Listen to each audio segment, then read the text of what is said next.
Hey everybody, how you doing tonight?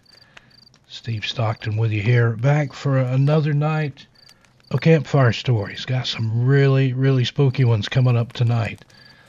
If y'all enjoyed Cisco Murdoch with us last week, she's a stellar teller, as they say. Well, tonight I've got another stellar teller, storyteller extraordinaire, raconteur. You might know him from his podcast or his show, Chasing the Truth Paranormal. Folks, welcome in Shawn Graham. Shawn, come on in here. Hey, Steve. How you doing today, bud? Doing good. Just make sure everybody can hear us in the chat here. Let me know if you can hear myself and Shawn. Awesome. Can you hear me okay there, Steve? So, yeah, I can hear you fine. I just want to make sure the chat's, or the people watching, is able to hear us. Uh-huh. Doing good, everybody. Hello, got a lot of people in here showing up already. I got almost 30 watching, a lot of people in the chat there. Are you all able to hear Shawn okay? Awesome. Well, great.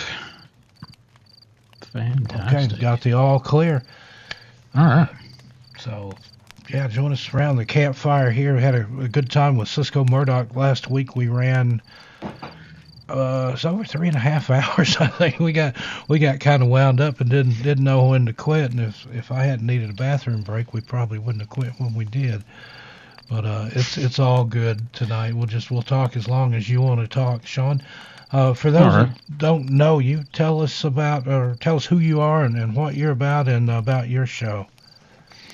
Well, my name's Shawn Graham, and I'm with Dark Waters Radio, also on 107.7 FM out of New Orleans, UPRN, talkradio.com, every Saturday night, 8 p.m. Central Time. I'm usually live and talking for at least 2 hours. The longest one I've ever done was 4 hours, but it's I've got like a normal to the paranormal topic range. It could be anything from current events to UFOs, ghosts, Bigfoot, Dogman stories, anything that tickles my fancy, I'll talk about. Yeah, you've got some great shows over there. Had some great guests and some interesting conversation and speculation. One of the favorites I heard not too long ago, you had Dixie Cryptid on there.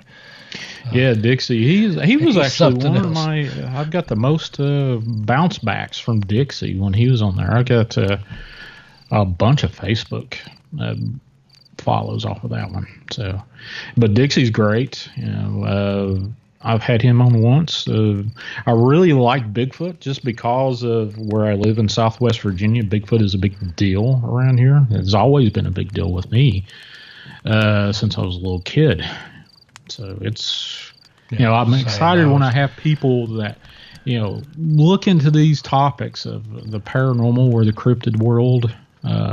It's amazing what you come across. And you're like, wow, I did not know that was my backyard. I was the same when I was a kid. I was out in the woods, looking for footprints or whatever I'd watch In Search Of or something like that. Like, man, I wonder if that's around here. And now I live out here in the Pacific Northwest in Bigfoot country.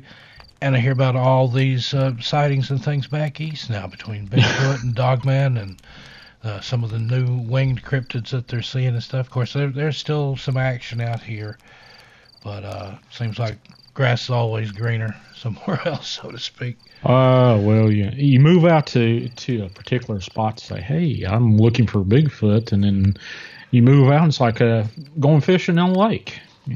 Hey, I see the catching a bat over there. I walk, troll on over, and lo and behold, where I just left, somebody's catching a fish. Yeah, that's the way it goes.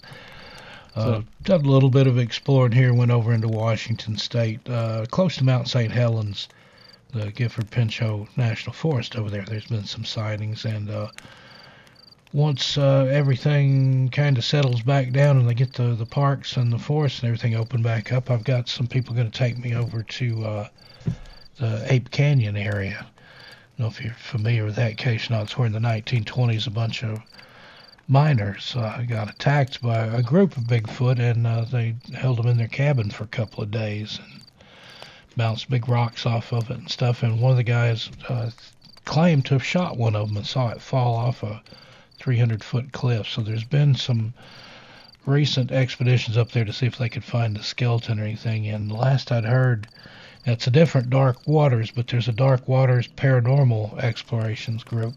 I think they're from California, and they think they may have found the site of the original cabin. So could be some interesting news coming from that. We'll see what happens. There was, what was that Bigfoot? BFRO, or a Bigfoot Research Organization, was down in Bristol, Virginia, Tennessee. Did a show down there, and that's, I don't know if you ever heard the term woodbooker. That's what they call it around here, or did after the Bigfoot, Finding Bigfoot. That's the show name. Came down, but I've always heard it referred to as booker, not woodbooker, but I live just a few miles from Jefferson National Forest. It's nothing to see on my outdoor cams, deer or any other crazy animal walk through my backyard. But it's all this stuff that I've come to find interest in as an adult. I can remember now, just in the little town I live in now, seeing stuff and kind of file 13 it in the back of my head and wonder, what the hell did I just see? When I was a kid walking through the forest, and say, okay, why is there a 2 or 3 year old tree pulled up by a root ball, thrown up into the tree, and going, okay, well, how did anybody get up here to do that? Yeah. And then some of those limbs that are snapped off way up high where something, a person couldn't reach. But yeah, I know Jefferson National Forest there. I used to live on the extreme northeastern tip of East Tennessee there for a little while in Mountain City. And I'd go hiking there. You could get on the Appalachian Trail there at Damascus, Virginia. Right. And been through the Jefferson National Forest there, and I had a weird encounter there. I'd heard the tree knocks and the yips and yowls and stuff, and then started getting pelted with river rocks from several different directions. This was, 2 or 3 o'clock in the morning, and I got out of there. It just, something didn't want me there, and didn't see anything, but heard plenty of stuff. And the tree knocks were all around, so there was more than one of them, whatever it was, and little river rocks about the size of a silver dollar, little round flat rocks. And I didn't even know they were hitting me. I didn't feel them, but I heard them hitting the ground after they bounced off me. And the weird thing about it was, instead of arcing like somebody was lobbing them or tossing them at me, they were coming out of the woods in a straight line. They'd hit me and then just fall to the ground. I picked one of them up, and it was warm, almost hot to the touch. So I don't know what that was. Did you have any weird smells or anything like that, or anything else that you found after the fact? No, not at that time. I didn't smell anything, but like I said, there was tree knocks, and I'd heard some weird yips and yowls and stuff, and kind of thought that's probably what it was. I've been all up and through there on the AT, and then they have the Virginia Creeper Trail there where they took the old railroad line there and made a bicycle and hiking path out of it. There's pretty country up in there, but there's some wild places, and get up around Roan Mountain. There's a lot of ghost stories up there. A place called the Bloody Third, that there was a battle during the Civil War. And then not too far the other direction, you go over to Boone, North Carolina. That way, I've been over to Brown Mountain and seen the lights over there. Have you ever seen those?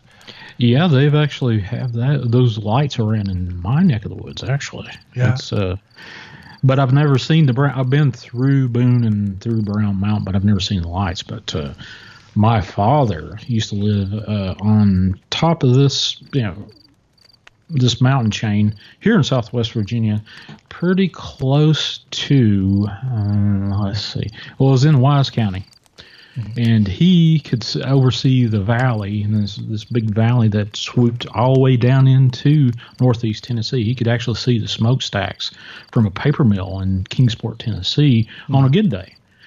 Now, albeit in the distance, it just sort of looked like a little puffy fuzzball off in the distance. But he used to tell me that he saw all kinds of lights and UFOs, darting in and out of the the valley that he overseen. It's amazing. Those Brown Mountain Lights, that was just one of the strangest phenomena that I've ever seen. And when I first saw it, it looked like somebody with a fluorescent camp lantern running through the trees over there.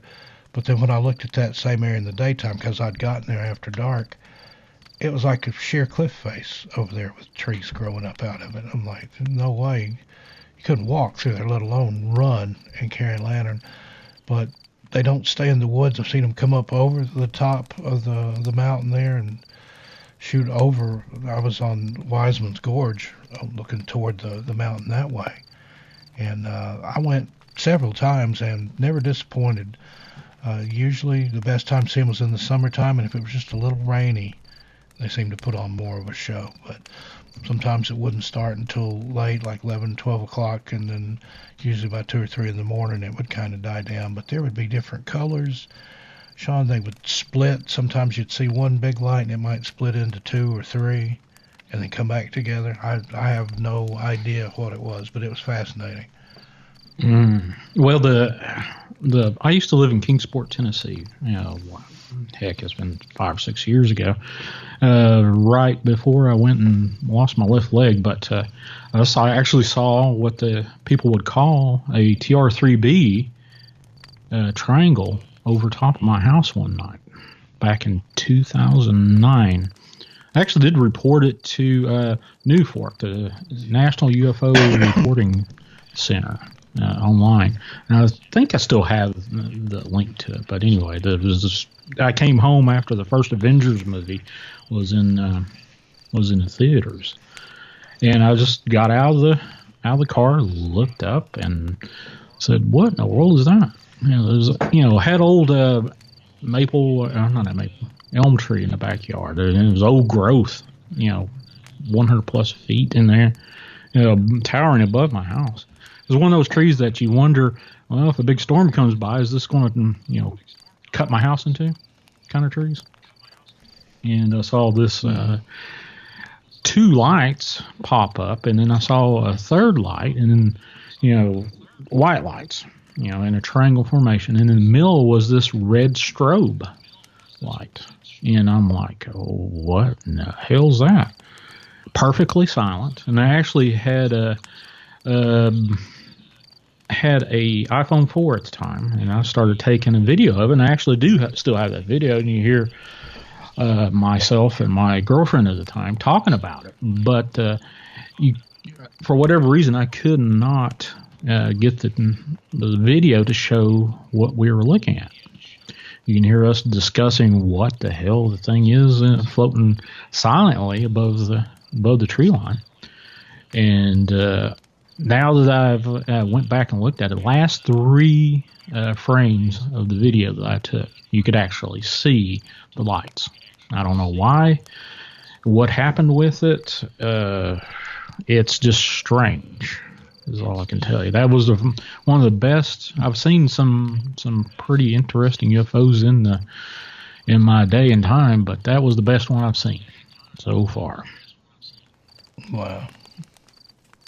It's amazing. Maybe forgot to turn the cloaking device off until right there on the end. That's why the camera. Well, there were so many different. There was a ammunition place that produced ammunition not too far from me, and there was so many. Airspace was restricted around me like crazy. So the only thing that I was used to seeing fly over top of my house was usually a medical helicopter.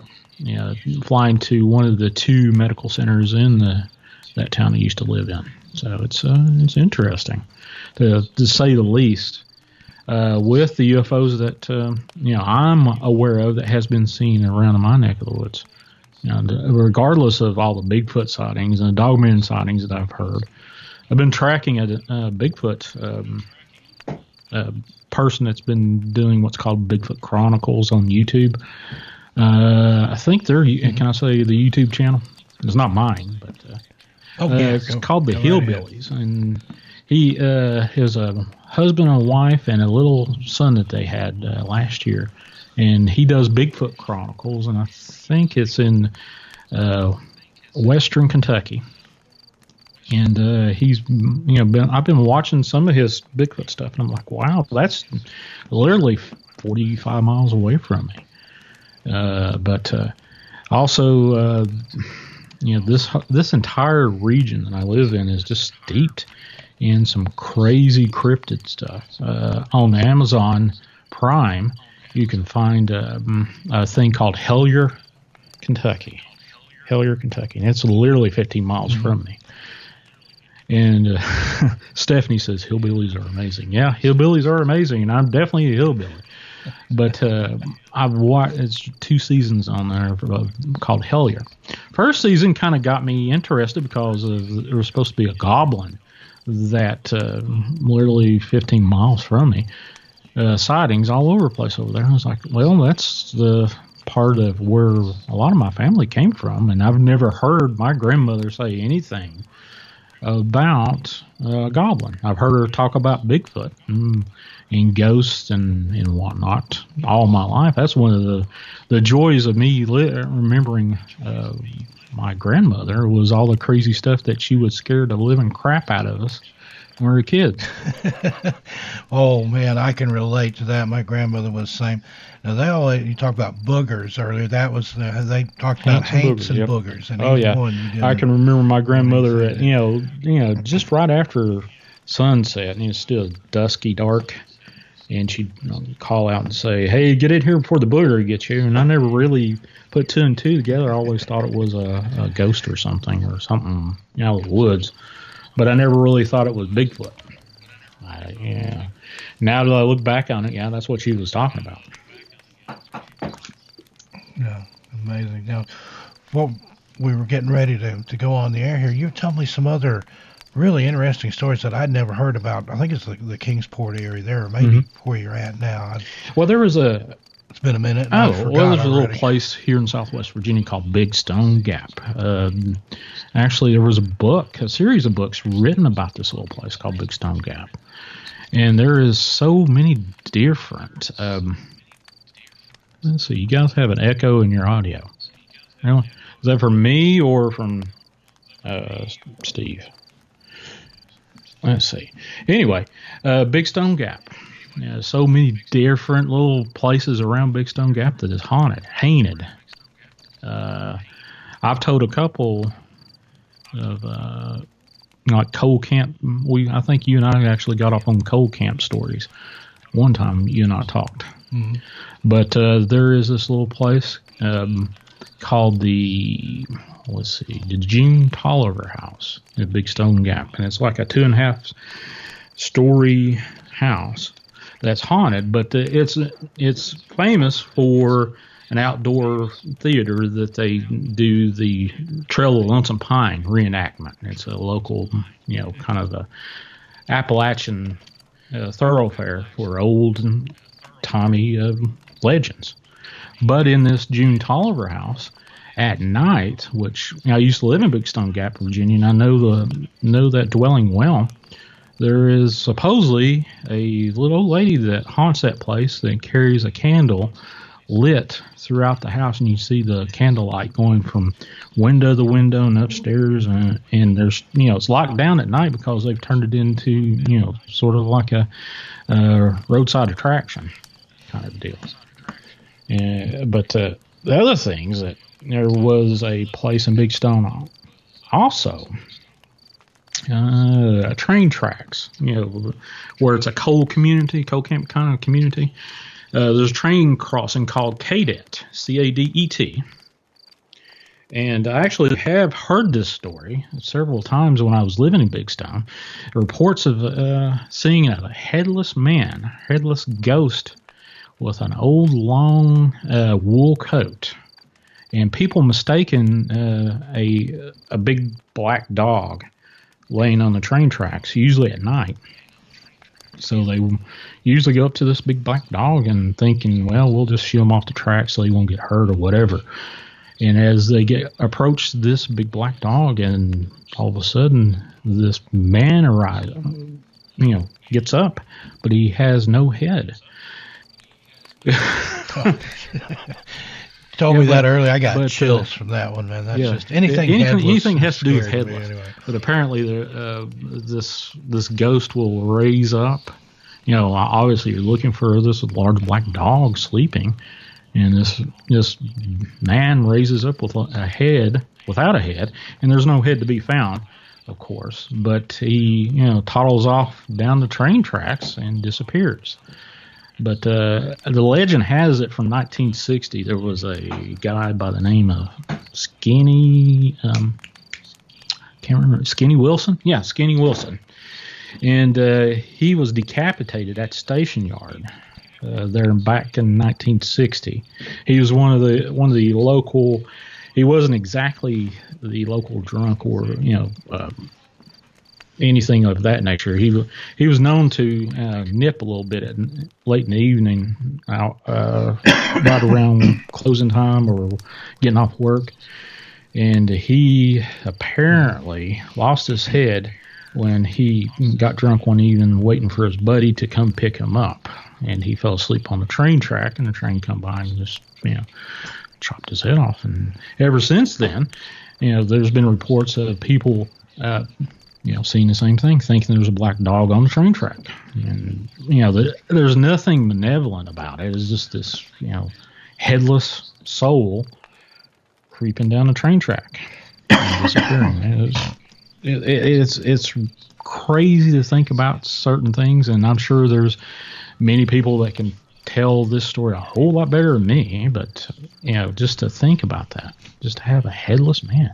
Just the idea of something headless. Over in Fentress County, Tennessee, Jamestown area, where my dad's from, there's a headless woman over there that they've seen in the woods. A couple of guys that my dad knew, brothers, that chased them out of the woods one night. They were walking and had sat down on a log just on the path, goat path or whatever they were on there to take a rest. And they're talking to each other, and one of them kind of looked over the other one's shoulder, and his eyes got real big, and the other guy turned and looked, and there was a headless woman sitting on the other end of the log that they were sitting on. So they got up and took off, and whatever it was chased them back almost all the way to their house. So what in the world? They had no idea that they didn't know of anybody back there that ever lost their head, or so she was wearing an old-timey pioneer type dress, like long black dress, like say from the 1800s or something, but no head at all. No head at all. Well, I don't have any more headless ghost tales. That's about the only one I've got. We were, I think we spoke about a local legend or a vampire story down in Northeast Tennessee. There is a little town actually that was drowned by South Hoston Lake, South Hoston Dam down there, and outside of Kingsport and Johnson City, that general area. And anybody that's local to that would know about the area. But there's a little town called Butler, Tennessee, that was relocated, but the actual original town is located under the lake. And I think last 4 or 5 years ago, the lake, or the actual earth and rock dam, popped a hole in it, and some of the stuff that was covered up by the lake has now been uncovered. But one of the last stories my brother told me about, which I didn't know this story until he told me about this, and he told me this, I think, either early September or weeks before that he died, and he told me about vampires floating up out of their graves underneath the South Hoston Lake over there. Where the Watauga area is over through there. I think that's where the general location of this tale he was telling me about. So it's down toward the Appalachian Trail, and the Appalachian Trail stretches all the way up into Pennsylvania, and there's so many different things, from witches to the headless ghost stuff that we were talking about. Bigfoot tales all over the place. I actually got a call to switch off of vampires about a month ago. Right after I did a live show, got a call and talked to this gentleman from Middle Tennessee. And he had an interesting tale. Now, one of the things that where I'm associated with Dark Waters, and I live stream on his YouTube channel every weekend, and along with a lot of other places. But he's known for Dogman stories. So I get a call from this gentleman from Middle Tennessee, and he was telling me about a Dogman, various Dogmen sightings on his property. Once you hear, about a half a dozen stories, you get the gist of, this big, large creature, usually smelly, with glowing eyes and crazy-looking fur. Scares the hell out of you. But, that's the general tale is. But his tale actually stuck out to me with, he's seen this over a course of the last 5 years. He told me the last 5 years, he has progressively seen more and more of these dogmen, along with evidence of these dogmen being around, like paw prints, huge paw prints in a little pond next to a creek on his farmland. And also he'd have hairy paw prints on his vehicles and windows and whatnot all over the place. But the one thing that really stuck out about me is what his family does since the sightings had increased. Now, that's one of the key things that really stick out to me when I talk to people that tell me about these dogmen, that it changes their lives drastically. And with this man that can call me said his daughter and his grandson do not go out after dusk because of these encounters, because that's when the activity pops up with these dogmen. It usually happens at night with most of the tales I've come across. Now, I've come across several other tales, and generally they do happen at night. And I've talked at length with a gentleman from Virginia that actually Dark Waters introduced me to, and we became fast friends, this gentleman and I. And I actually have permission to talk about his tales of dogmen. And his property, he's got several acres, and it's usually wooded, and he has got old oak trees that was all over his property. And this tale started with these men in black. I think he said there was at least 5 or 6 men in black that was well armed and even had the night vision goggles and stuff wound up on his property one night. And where he lives, in Virginia, and he's in a rural part of Virginia, there's a lot of drug activity going on. So he thought, oh, hell, I've got somebody on my property with these night vision goggles and well armed. They think I've got drugs on my place. So anyway, he's telling me this story, and he's told me these tales so many times. He never really varies from tale to tale. Now, if I tell you the story, I usually have some sort of variance in it from telling it one time versus the next. But he was telling me that he got out, and he's one of these fellows that really likes the Second Amendment. So he says he told me he got out a Sega shotgun. The Sega shotgun has multiple rounds that he can carry in a clip. And he got out, and he said, I want to know what you're doing on my property. And these men, well armed, never even looked at him. And he did a little thing with his shotgun, and barely got one of them to look his way. And he thought it better of himself. He went back in, and his dog, Jackson, is a big, huge dog, Rottweiler, I think, Rottweiler mix breed or whatever, was barking. That's how he got interested in what's going outside. So he goes back inside, calms down Jackson, and he lives in this little trailer, and where he does seasonal work, and he does a lot of odds and ends and stuff. And he usually when he does find work, he's off from wherever he's living, and his property's pretty well grown up, to the point where he's got briar patches and thorns and stuff all over the place. So And plus he's got a little bit of several old cars and trucks and vans and stuff all over his property. But he sits down and he thinks, well, I need to go out and find out what's going on. So he walks back out, and he's well armed still with a Sega shotgun. Walks back out, and he's trying to get their attention. And they never did look at him at all. Never paid attention to him. And he said, I need you to talk to me and tell me what you're doing on my property. And he was pointing a gun at him, and barely got any kind of response from him. And they were kind of advancing through his yard toward the thicket, the woods, on his property. So he's like, well, all right. Well, he walks back into his house, and he turns off all his lights, and he said, well, if they're here to arrest me, I'll just sit here until they get the notion to arrest me. And he's calming down Jackson, his big dog, and he said, well, I'm going to find out what the hell they're doing on my property.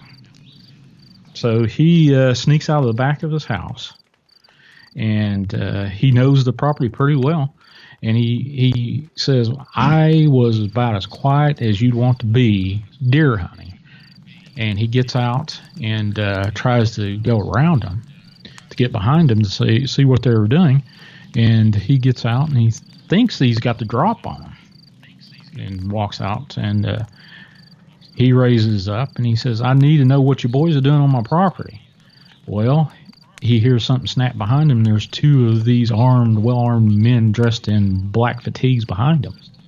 And he's like, oh, shit. So he said, well, I've had enough of that. So he hears something pop up like where his place is real rural. So any kind of car activity or truck activity or anything, he knows it's coming up his roads and stuff.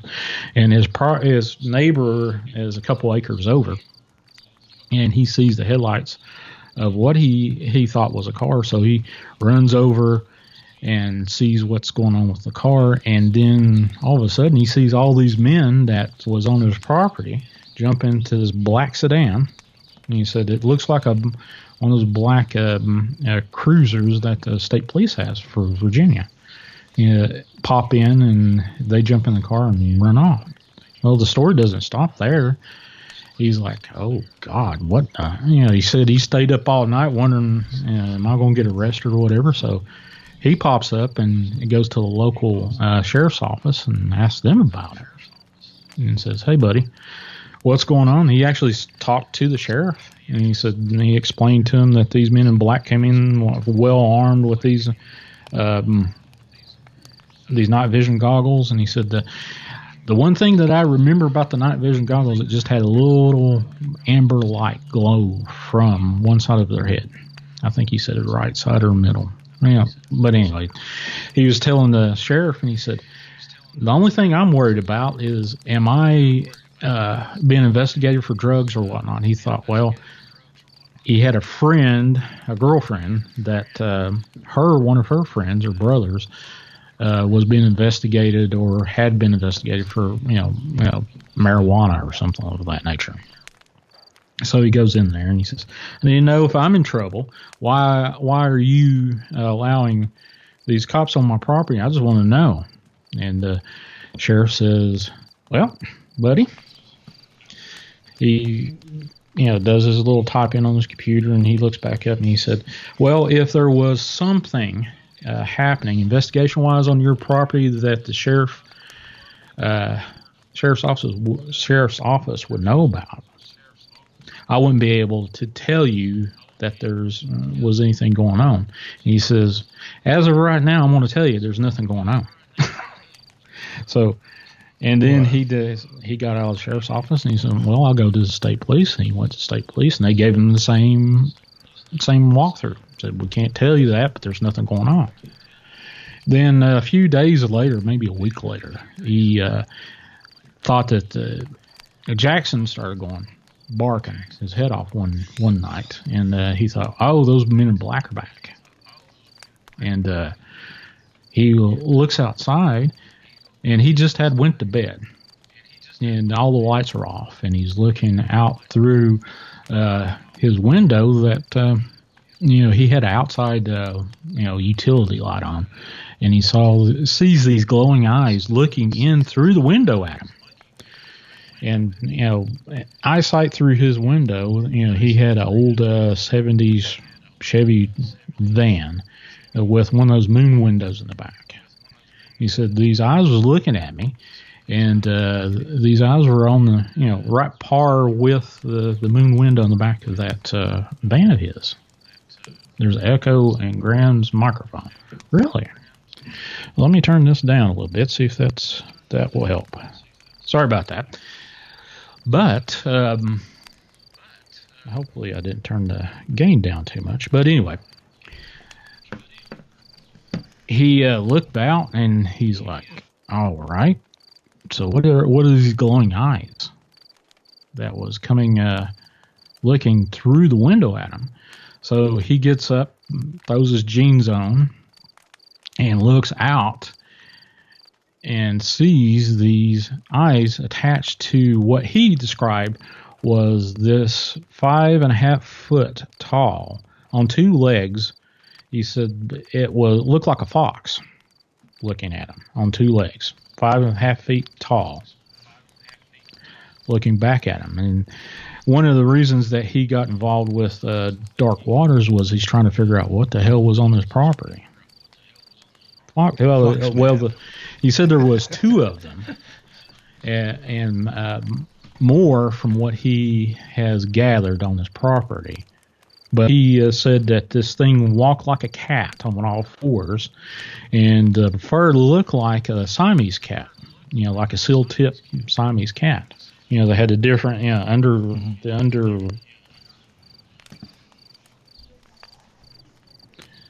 Let's see. There's an echo. It says there's two. I just got a message that says there's like a 2-second delay. They can hear me 2 seconds later. So I don't know what that's about. Don't know. Yeah, I've just got the two audio sources here, and I don't have anything running in the background that would cause that. That happens sometimes with this. It'll be working fine, and then all of a sudden there's an echo, and then it'll fix itself. Well, I don't think I've got anything that's running in the background. Hold on just a second. Let me pull a couple of wires here real quick. Let's see. All right. So I do not have any other secondary sources going other than the Skype in the background. So anyway, so he's looking at at this fox creature.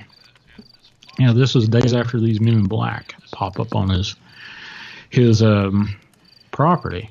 He's looking at this fox creature, and there's another fox creature off in the wood line. So he's confused and going on, and all of a sudden he walks outside to see what's going on, to see if he's catching. He's got his Sega shotgun, I think, at that time, maybe, or something else. He may have had a 9mm or something with him. But he's always got he's one of these old boys that if you walk into his house, he's within 5 feet of a gun or something of that nature. He's going to throw lead at you. But he walks out, and the creatures are gone. But he's actually shown me pictures of these, it looks like a canine print, big as his hand.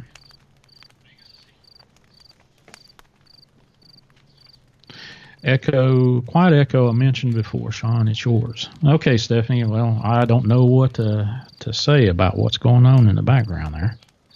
Let me turn my headphones down a little bit. It might be picking it up off my headphones and hitting my mic. I've got my gain set. All right. So, anyway, sorry about that. Try that. What we're doing right now, let's see, anyway, he walked out and spooked off whatever this fox creature was. Okay, all right, Stephanie. Well, hopefully we've got that figured out. If it's not too annoying, we'll pick it up. But this fox creature, disappears, and he said he's had several encounters over time, in the next few months, weeks after that. said that he got so curious about it that he got a dozen of these little blinkers, lights that run off these little pin batteries, little button batteries. And, he put them up to where he could see if anything would walk across it. It wasn't exactly a laser light, but, he said if anything walked across the field that he was wanting to pay attention to outside his living room window, he could see the lights blink, kind of deal. And he put them up, and he was wondering what was going on, and he was going to try to catch one of these creatures, or at least, or whatever. And he put them up and saw the lights and stuff, and never seen anything cross those lights. But the next day when he went out, he nailed a bunch to trees and whatnot. He could not find any of them that he nailed to the trees except for one. The only one that he found that did not was not removed was a light that did not work. That was crazy. And one of the things that really kind of strikes me is that affects this guy was one night, one late evening. He said he never really gets out in the evening times or dusk time, just like the gentleman from Middle Tennessee, just because that's when they come out. And he was doing some trading with a buddy of his. I think he was trading a pistol of some sort. But he's out there talking to this guy and kind of dickering around about price and whatnot and what to trade for it. And he hears this huge kind of ruckus in the tops of these big oak trees in his yard, on his property, like something huge jumping from treetop to treetop. And his buddy's like, "What the hell's that?" And he said, "I don't know." And the next thing he knows, is back and forth, and it sounds like something's snapping off and hitting a fourth floor. And he didn't see anything, kind of calms down after a while. And he, gets done his trading with his buddy. And the next day he gets up and he says, "I've had enough of this. I don't want these things around in my yard." So he, down the road about 2 or 3 miles, they were doing some logging, and he knew some of the boys that were doing the logging. He walks and starts talking to them, said, "Boys, if you go in and harvest some of the trees off my property, you can have them, and all I want you to do is take them. You can sell it, and that will, pay you for harvesting those logs. You can just keep the money from, selling the trees." So he's cut down, I don't know how many dozens of these big elm trees in his backyard to keep these damn things out of his yard. And, he's told me several other stories that I have not relayed to you in this story, because I just, he took about 4 hours and told me a series of stories, one right after another. Wow. That's happened around this trailer of his, from stuff running at full speed, like in the yard I was telling you about was so overgrown with briar patches and thorns and whatnot that nothing could, literally just run through it because you get snagged or whatever. And he said he's found trails through these briar patches and tufts of hair and stuff, like something just ran through it. And he said that, this thing was, like somebody was running at full speed, like a track racer, somebody running in track through his backyard in this thicket of briar patches and thorns and the like. So there was one instance where he thought he heard a deer coming through his front yard. And, anybody that does any hunting can hear the cadence of a deer walking through soft ground or hard ground. And he heard a big commotion out in his front yard. And this deer does a cry for help, like a startle cry, and takes off. And then he hears this death cry from this deer. He's like, oh, hell, those fox creatures are back. So he goes and the next day and sees where a big bloody mess was about, I think he said about 150 yards from his front door. And no deer there. But he also showed me some more prints from what he found around that area. And it's got so bad with these sightings of fox creatures, dogmen, or whatever.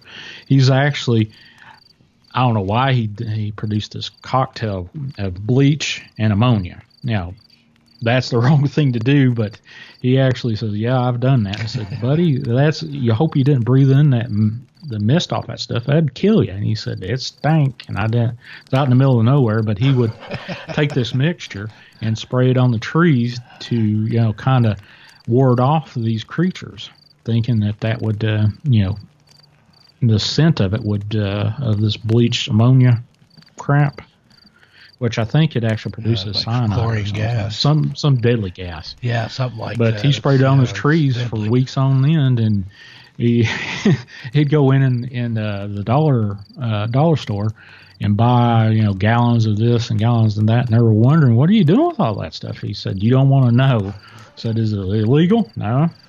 They were just wondering why he's buying gallons of bleach and gallons of ammonia. But that's just a handful of stuff that he's told me, and not a lot of them, but several of the dark waters and tales that he chronicles in his format he does came from this gentleman. Mm-hmm. And honestly, it's one of the few stories that I've heard. There's 4 or 5 stories I've heard about Dogman and Bigfoot that I literally think that are absolutely true. Have I seen any of these creatures? No. Do I want to see any of these creatures? No. So that's I don't know if I could tolerate something like that popping up on my camera. I've got some security cameras in my house. I don't know if I could tolerate seeing that stuff. Now, I've seen some ghost crap in my house and outside my house, and seen some wild stuff that the neighbors do at 3 o'clock in the morning, but I just don't think I could do seeing a dogman or Bigfoot wind up on one of those cameras going, okay, what do I do now? I don't know, man. And then the way you're describing those as looking like fox, I've never really heard that before, but I guess you think about it in the dark, a dog shape, well, you don't have a snout and everything, could sort of look like a fox, but that's unusual. I never heard it described. Well, like he that. Actually said that he had Bigfoot, not in the same property, on his property, but across the road from him, there was a family of Bigfoot that lived, and they kind of didn't mingle, and that kind of. I don't know if you've heard of DDoS with Bigfoot Dogman Research Project. And he and I have struck up a pretty good friendship. And he's told me where he researches Bigfoot over in Arkansas and Texas, that he's kind of climatized himself with dogmen over there in Bigfoot. And I asked him on one time on my show, do they mingle? And he said, no, I've seen them in general the same area. They just don't interact with each other. So that kind of goes along with the story that this gentleman told me about his Bigfoot across his property line. And one of the theories I've got with Bigfoot and dogmen and a lot of other paranormal and UFO sightings that usually there's caves or Indian burial plots, burial grounds where you see these things. I've had like Linda Godfrey. Have you heard of that lady? I'm sure you have. Oh yeah, I've got several. Yeah, Linda is a fantastic lady and very well spoken, very well read, and very well researched. And I, had her on my show, telling her encounters and what she has come across, and she actually does research of dogmen over Michigan. Michigan has this big dogman thing going over there. I think in part she's made it famous from her books and her tales. And Monster Quest, I think they did a Grassman story of Bigfoot and Dogman over there. But she was part of that. And actually, I rewatched that, and I said, hey, there's Linda right there. I've seen that lady. Talk to her. And she was telling me about her research and what she did to, for that show. And she is one of these people that is, does so much research. You could hear her pulling out paper copies of emails about this story she was telling me about debunking that Grassman, Michigan Grassman tale.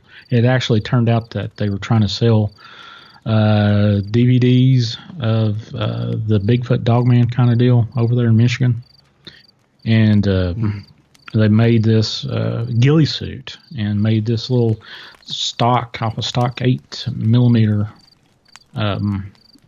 camera kind of deal, and filmed this dogman, or supposed dogman. It was actually a man in a ghillie suit running at the camera, and showed how I think there was a guy that actually did some prosthesis work and dug a hole, and this guy's stoops down in it and lays down and looks like he was torn in half, kind of deal.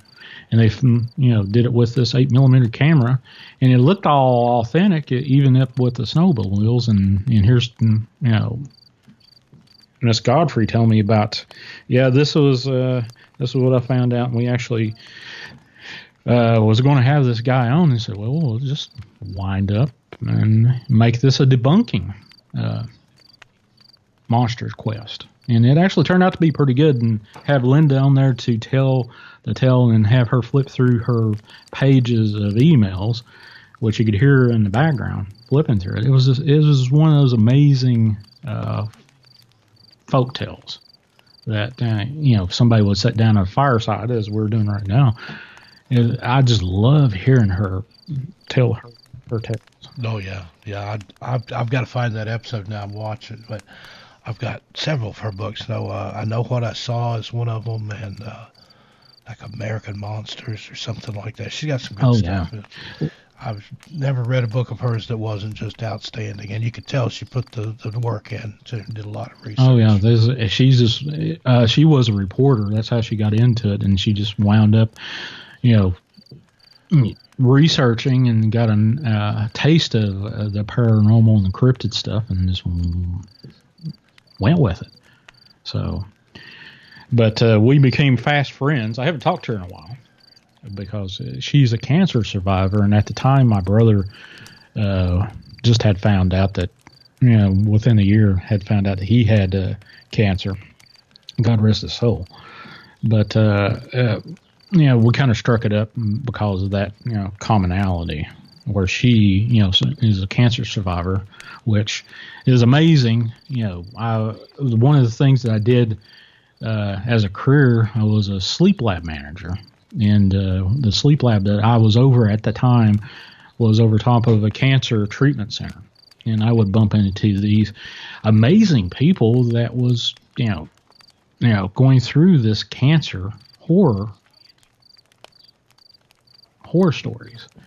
And seeing some, make it, and some you just watch them wither away. And it was just one of those things that I think God actually put me there to experience that and kind of be one of those smiling faces as they're waiting for the cancer treatment center to open up, to say, hey, how you doing? You want me to go get you a cup of coffee or something like that?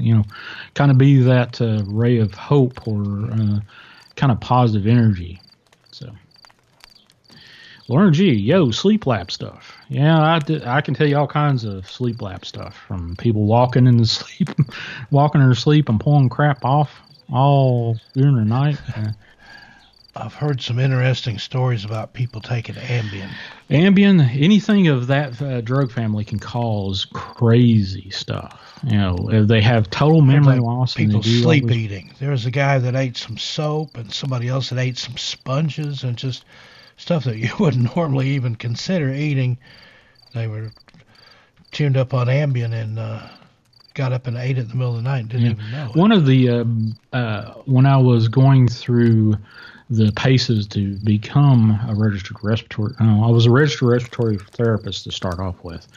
One of the things I needed to do was go down to the University of Alabama and take this sleep course. And one of the granddaddies of sleep medicine in the United States, a Dr. Pegram. I don't even know if he's alive yet, but there was a sleep school down in Alabama at the University of Alabama. And I went down there for, I think, 2 weeks and went through this course. And one of the talks that Dr. Pegram talked about was a current event at that time, and this was well over 15 years ago. Well, not 15, maybe 12. But anyway, he was talking about this current event where he was one of the internationally known people to talk about sleeping and be sequestered or asked to give testimony about be one of these medical experts on cases. And he was talking about this one case where this gentleman went tried to say, I have a sleepwalking problem, gets in a car, drives off in the car to his girlfriend's house, gets out of the car and shoots his girlfriend, gets back in the car, and they find him walking down the road or something of that nature. He said, I was so glad that they didn't ask me to be on that case. One thing was, I just didn't want to be known didn't want my name known in that one. And sleepwalking, if you know anything about sleepwalking, anything that they do, is kind of a gross movement kind of deal, with sleepwalking folks. So if you can walk through the door and grab a hold of a doorknob, pretend from a perspective of if you're sleepwalking, what you can do grasping. It's more or less like having boxing gloves on and your eyes closed, kind of halfway open, then drunk on top of that. That's basically what you can do. And he said, I don't believe this guy grabbed a hold of a gun and drove miles in a car sleepwalking. There's no way.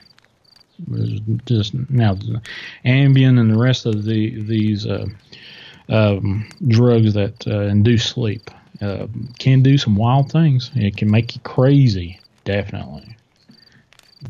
This one, usually when I had sleep patients, they would come in with this laundry list of medications, and every once in a while they come in with these Walmart bags of medications in with them. I'm like, buddy, why did you bring all that stuff in here?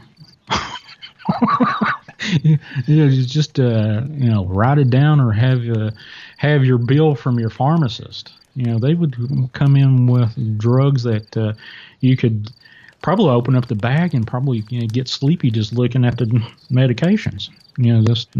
Just open up the bag and get the dust off of it. But I've had so many different crazy things happen in sleep labs. I had this one guy many years ago, and I don't recall the gentleman, but he comes up and he walks in and he looks like a surfer guy, older guy, probably in his late 50s, and he definitely looks like he'd been in a jail cell for a few years.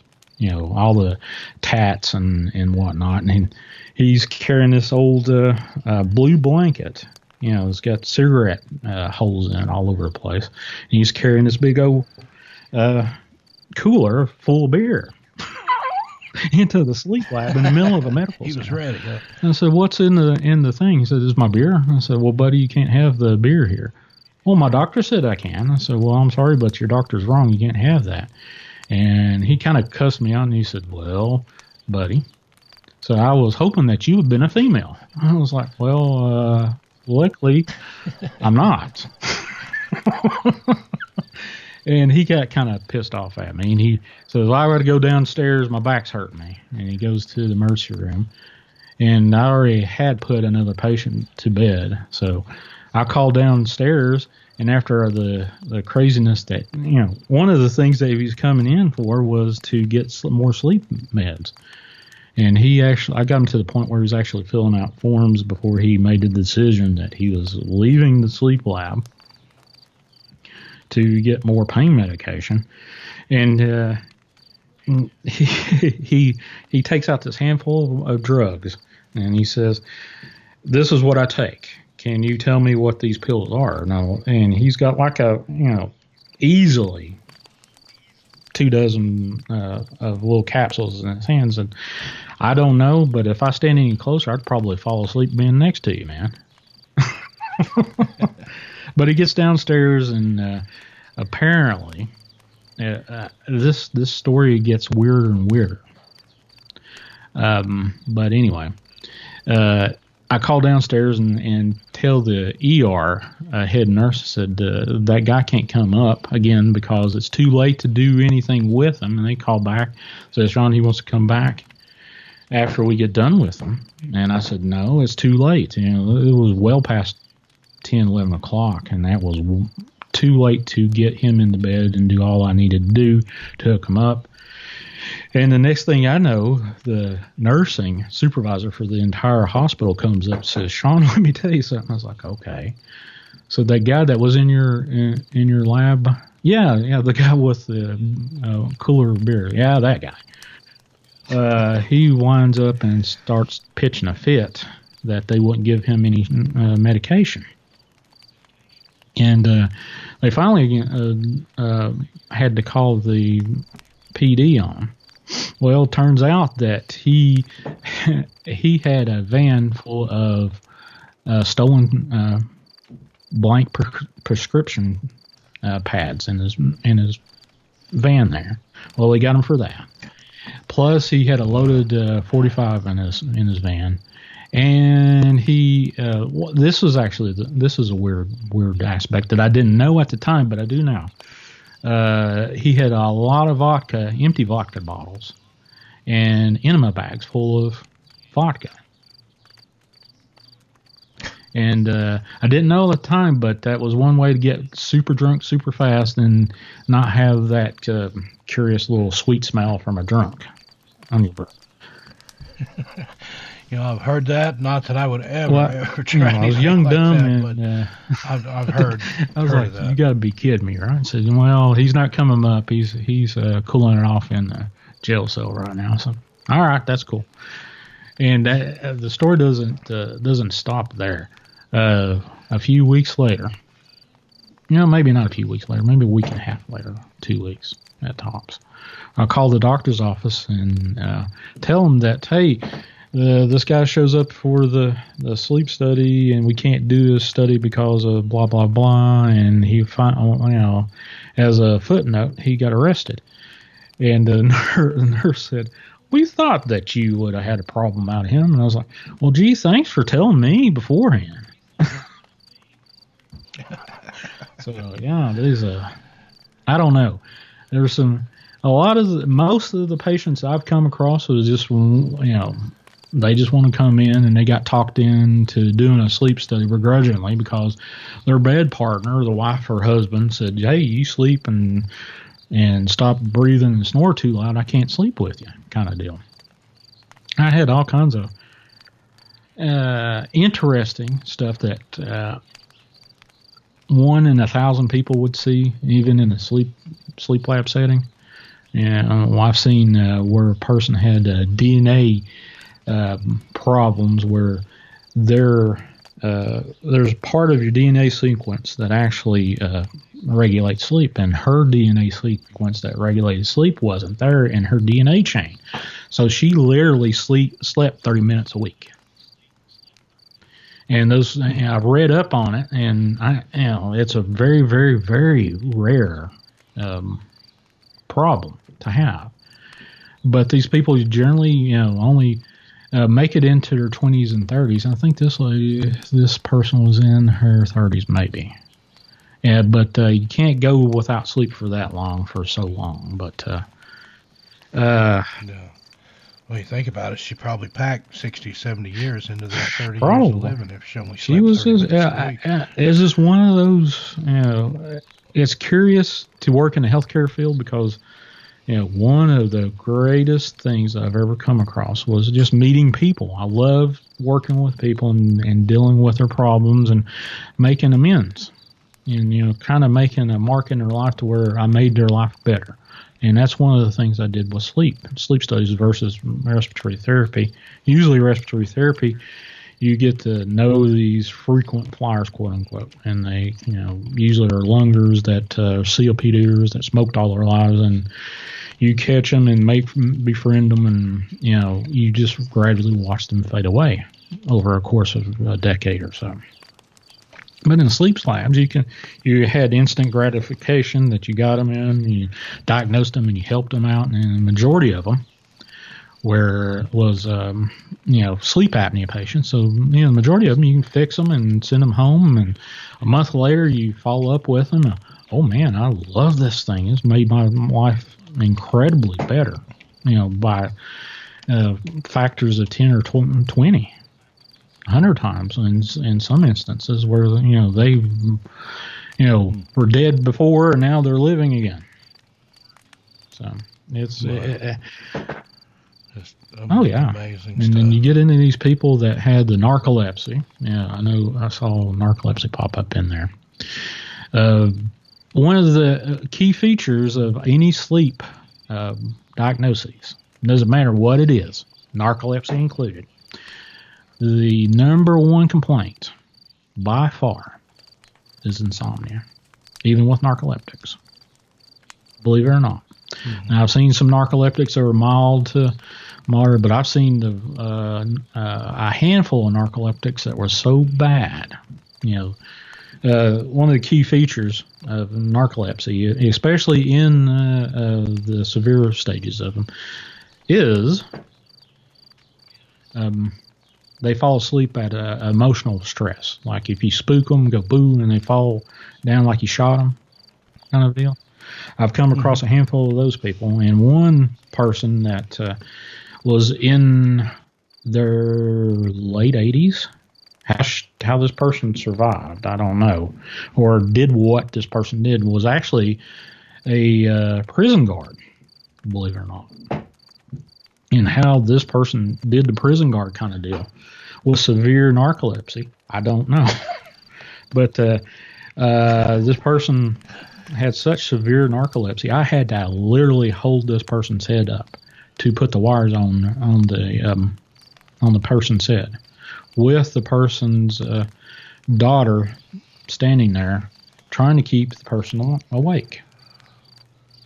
Just a newness to the environment. And I can't. I know there's a lot of treatment out there now, drug therapies and whatnot, that does help with the threshold of falling asleep. Narcolepsies, there's several different types of narcolepsies, but the ones that I'm talking about with the severity of falling asleep at emotional stress or being spooked or surprised or excited or laugh, usually they've got this faulty switch in their brain that's think of a light switch that has an off-on, a faulty light switch that kind of flickers and turns off and flickers and turns on. That's what a narcoleptic is.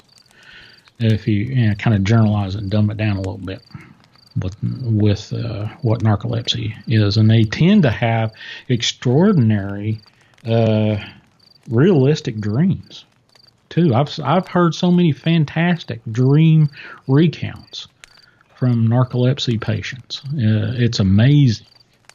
Wow. There was one lady. I knew a guy in Florida. Go ahead. Oh, go ahead. I was to say, I knew a guy in Florida that was very narcoleptic. He could fall asleep standing up. And sometimes, and he drove and everything, but I went over to his house one time and he had just gotten home, parked his car, and fell asleep at the wheel in the car. Just like the minute he put it in park and turned it off, he was asleep. And it took a while to wake him up, and just, he came out to Las Vegas when I was out there and worked for a while. And he got a job in an ice cream factory, standing on the assembly line there. I don't know what he was doing, but he said just the motion of those little tubs of ice cream whizzing by would put him to sleep, and he would literally fall asleep standing up. And they let him go. They was afraid he'd fall in the machinery and get mangled. But now I'm weird with my sleep patterns and stuff. I go to sleep like that, but I'll only sleep for 2, maybe 3 hours at the most, and then I can be good for all day. That 24 hours. Even I've been like that all my life, and even as a kid, I didn't sleep much. I would stay up 2 or 3 o'clock in the morning, sleep for 2 or 3 hours, get up and go to school, and I did fine, functioned well. And I've noticed that I don't go through the stages of sleep like you read about. I go straight into REM sleep. Just the moment, sometimes before I'm actually asleep, I'm already dreaming. I'm seeing it going on. I'm like, I'm not even asleep yet. Well, the one thing is when I first started in sleep, they diagnosed you with 4, stage 1, stage 2, stage 3, and stage 4, then REM sleep. So you had 5 stages of sleep. And then about a decade ago, they redefined it in this stage 1, 2, and 3 was the deep sleep. They got rid of stage 4 and combined 3 and 4 together. But one of the curious things is you can dream in any stage of sleep. It's not necessarily REM sleep, which people go and think, well, yeah. That's what I'd always heard, that you didn't dream. And I read that somewhere, in a textbook, that you don't sleep or you don't dream until you're into the you can stay state of sleep. One of the it's not necessarily hallmarks, but REM sleeper is the ones that people remember a lot of strange details and stuff of their dreams. But the out of REM sleep, the non-REM sleep, stage 3 sleep, is the ones that have the night terrors, where something's attacking you. It's kind of generalized that something's running after me and trying to attack me. That's generally stage 3, non-REM sleep. And I've had a lot of those folks that have the night terrors, especially kids. We did not a lot of kid sleep studies, but with night terrors and sleepwalking. And I've actually had a handful of little kids that were the family was so distraught by these little kids walking in sleep, and they wind up, falling asleep wherever they're falling asleep, but they'd wind up underneath a coffee table somewhere or out on the back deck or whatever. And, usually with the kids that are actually enduring these sleepwalking events, it doesn't really bother them. It's the ones that actually live with them, their parents, their brothers and sisters and stuff. That's the ones that really wreak havoc on. To see these loved ones walking in their sleep from place to place. Yeah, I had a cousin that slept like that, and her husband woke up one night and she had one leg out the window, and they lived on I think the second or third floor of an apartment building. And they bolted all the windows shut after that. But I don't know what she ever did about it, if anything. But you're talking about the people that go to sleep due to the emotional shock.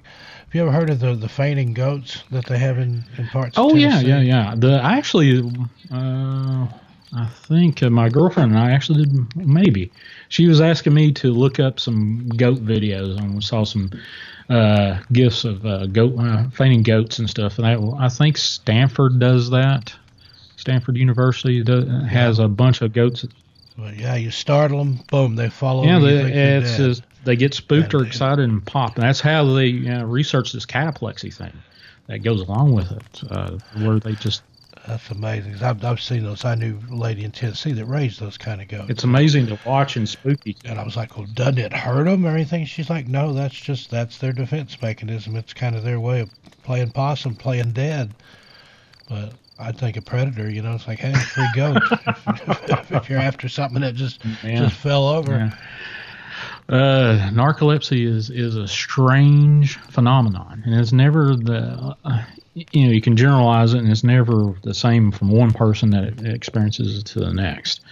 You mentioned the cataplexy, where they just lose total body control and they fall asleep so fast. I've actually seen narcoleptics that have this narcolepsy episode on EEGs, and have this startle, and they'll be awake on the EEG, and then boom, they're in REM sleep automatically. Well, another one I want to ask you about, and I don't know if it's a sleep issue or not, but have you ever heard of a thing called exploding head syndrome? Now it's a now what's explain that. Exploding head syndrome itself it's a phenomenon that it's not uncommon. It's not common, but it's common enough for somebody that does sleep studies like I did. It's sort of like hearing a big bang kind of deal while you're falling asleep. Some people kind of throw it into the phenomenon. If you fall asleep and you feel like you're falling in your sleep and you wake yourself up, kind of in that. But the exploding head syndrome is usually you hear this large, really loud bang or boom or something of that nature. And there's other things like head rocking syndrome that you generally see in younger patients. I've seen that a few times. That's a rarity in itself. But the sleepwalking thing is strange enough. I have only seen a handful of people. I've actually had one patient that I thought was dead asleep with the sleepwalking, and he actually got up in the middle of the night, sleptwalk out in the middle of the sleep lab, and I thought he was good in sleep, and I thought, well, I'll just go do a quick bio break, come back out, and there's this guy half asleep with all the wires stripped from him, some of them hanging, some of them not, and left it. The rest of it was left by the bed where he got up, walked out in the middle of the sleep lab, and I was like, okay, is he asleep or not? Well, he finally woke up as I was getting next to him, and he kind of startled himself, and I said, okay, buddy, we need to get you back awake so I can put the wires back on you.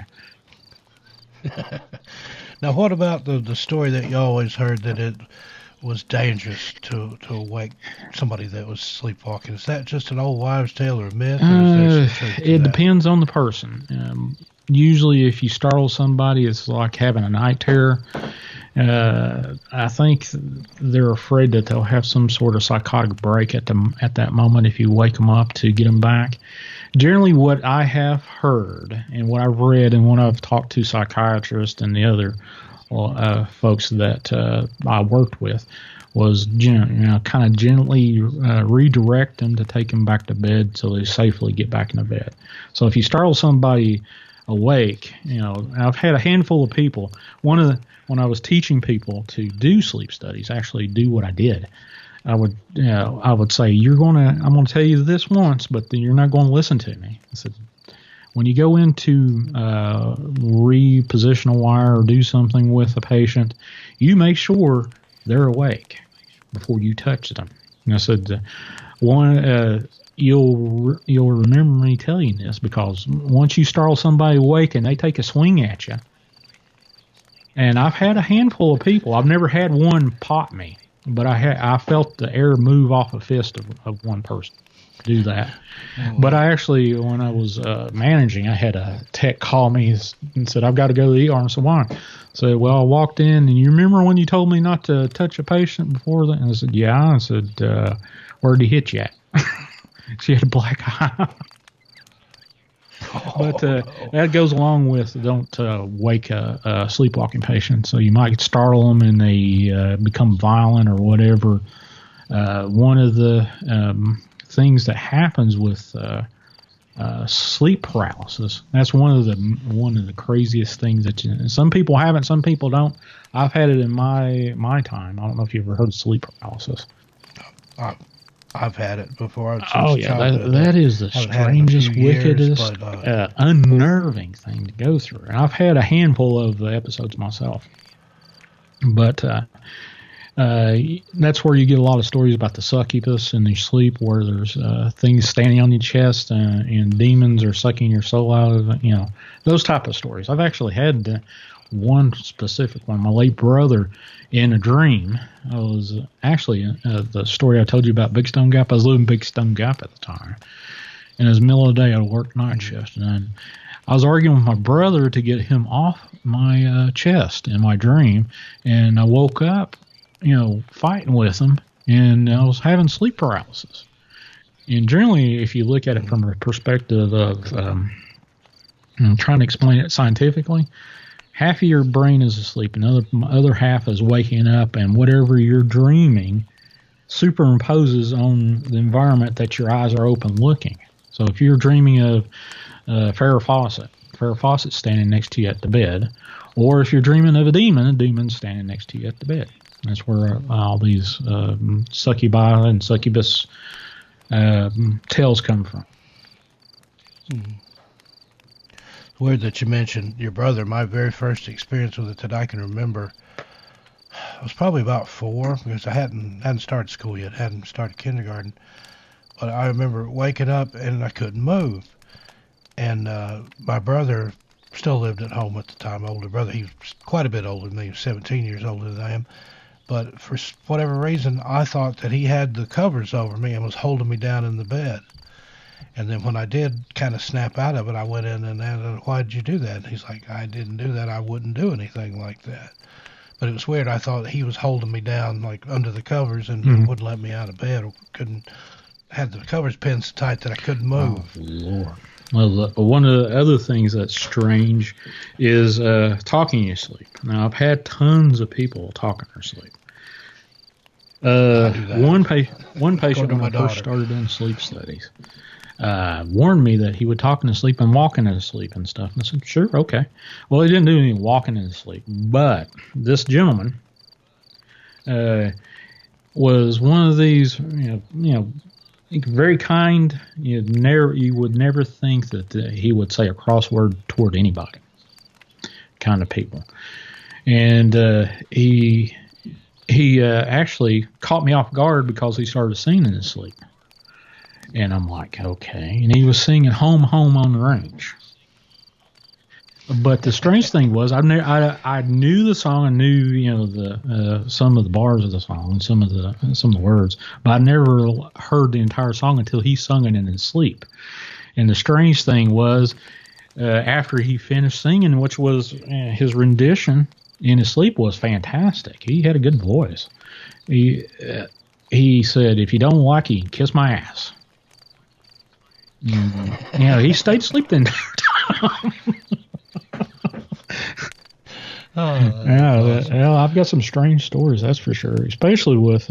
But according to my daughter, I talk in my sleep, I laugh in my sleep. I don't know that I've ever sang in my sleep. And when I was quitting cigarettes, my daughter said I was yelling out, "Hey, anybody got a cigarette? I need a cigarette." And I was dreaming that I was passing a construction site, and there was a bunch of guys standing out there, and I was trying to bum a cigarette off one of them, but apparently I was yelling out loud for real. Oh my God! And one of the things that really got me into sleep itself was researching vivid dreams, prophetic dreams. And over time, I did come across a lot of people. Not a whole lot, probably a dozen or so. I actually had prophetic dreams. And had people say, "Yeah, I've dreamed prophetic dreams all my life and predicted this, that, and the other." And one lady told me that she predicted 3 or 4 deaths from some of her prophetic dreams. And I had seen it before I got into sleep lab stuff, and I was always curious because I had a lot of dreams in my life. And I've even come across a few people that said that they lived a second life in their dreams. They were so vivid. And I always found that fascinating that you could, have such vivid, long-lasting dreams and live from one moment to the other. Now, one of the things that was curious enough with me as I was growing up, I always had, like dreams, but not the exact same dream. I grew up with having the same dream in the same location throughout my life, and that's one of the curious things that kind of got my attention. But I would have these vivid dreams about this place and this house, 2-story house that was a Victorian house, and I dreamt the entire time. And in this dream, now this occurred throughout my life 4 to 6 months or longer. But on average, about twice a year, I would have this dream, same place, same house, same garden, the whole 9 yards. And there was this woman underneath this. I grew up with this particular female in this dream. Grew up with this person that grew up with me in the dream. And curious enough, after I had my leg amputation, had my near-death experience, I've not had that dream in the last 4.5 years. And I can't explain why. No, the only thing I can tell you is that the near-death experience put an end to that dream sequence. And I've not come across anybody that had that type of dream. Now, I've had people, like I said before, had such crazy vivid dreams that they said they lived a second life in their dream. And I'm like, this was before Matrix came about. Kind of. Yeah. I knew a kid in Mountain City. I call him a kid. He was a teenager. He was probably 17 or 18 years old. But he told me about a dream that he had had, and it was just one dream.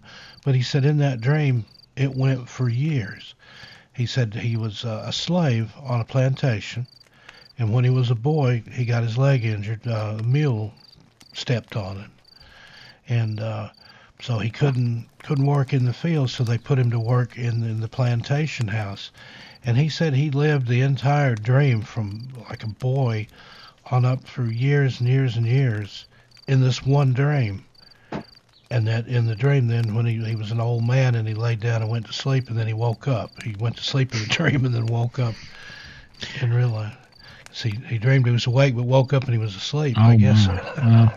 My late father, talking about dreams and sleep paralysis, he had a few of those, but he's also this kind of dovetails into the UFO stuff that we talked about.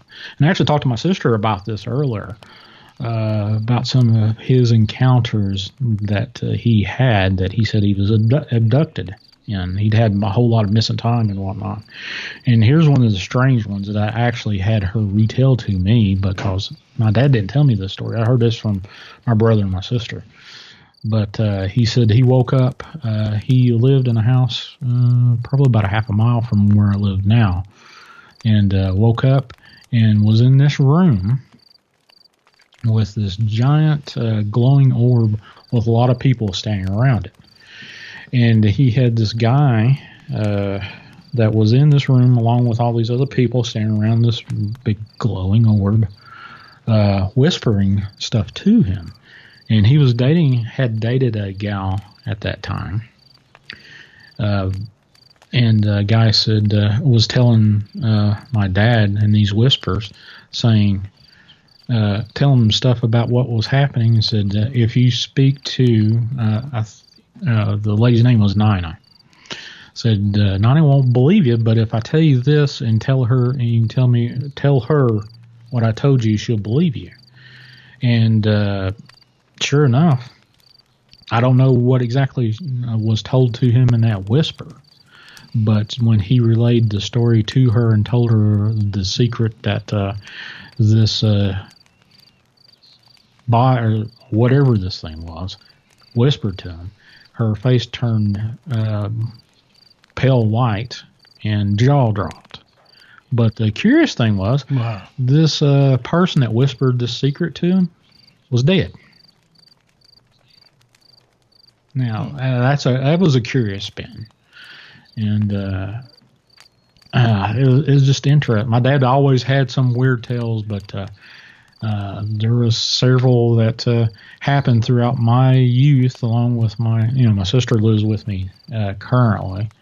But we actually did go through some of the old tales that we experienced in old trailer that we used to live in this trailer court.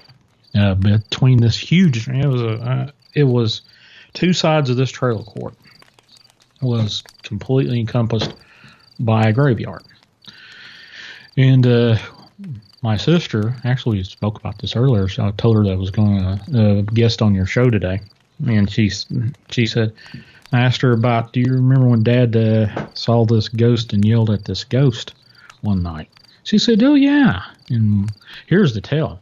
was there had been a funeral procession within 24 hours, maybe 48 hours of that night that I'm about ready to tell the story. He said he woke up one night and saw in this trailer, he had the master bedroom was at one end of the trailer, and then there was a hallway with the kids' rooms. My brother and myself occupied one room. My sister had her own room.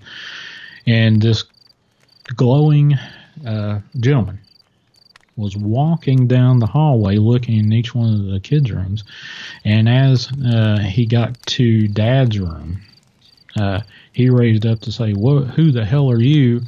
And the thing walks through the back of the trailer outside. And he flips on the light. And I remember it, curious enough, because I remember him yelling, who the hell are you, in the middle of the night.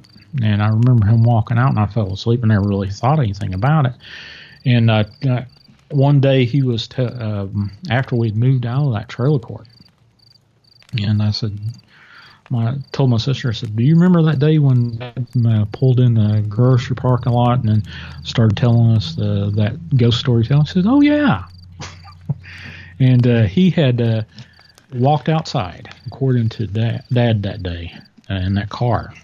And said that he followed this orb from one trailer to the other, and he said he saw it enter the neighbor's trailer, and you could see the glow of this orb go through the trailer and exit the other end and then back and forth. He said he followed it for several tens of minutes, easy, until it got to the end of the last trailer on that row and disappeared. And there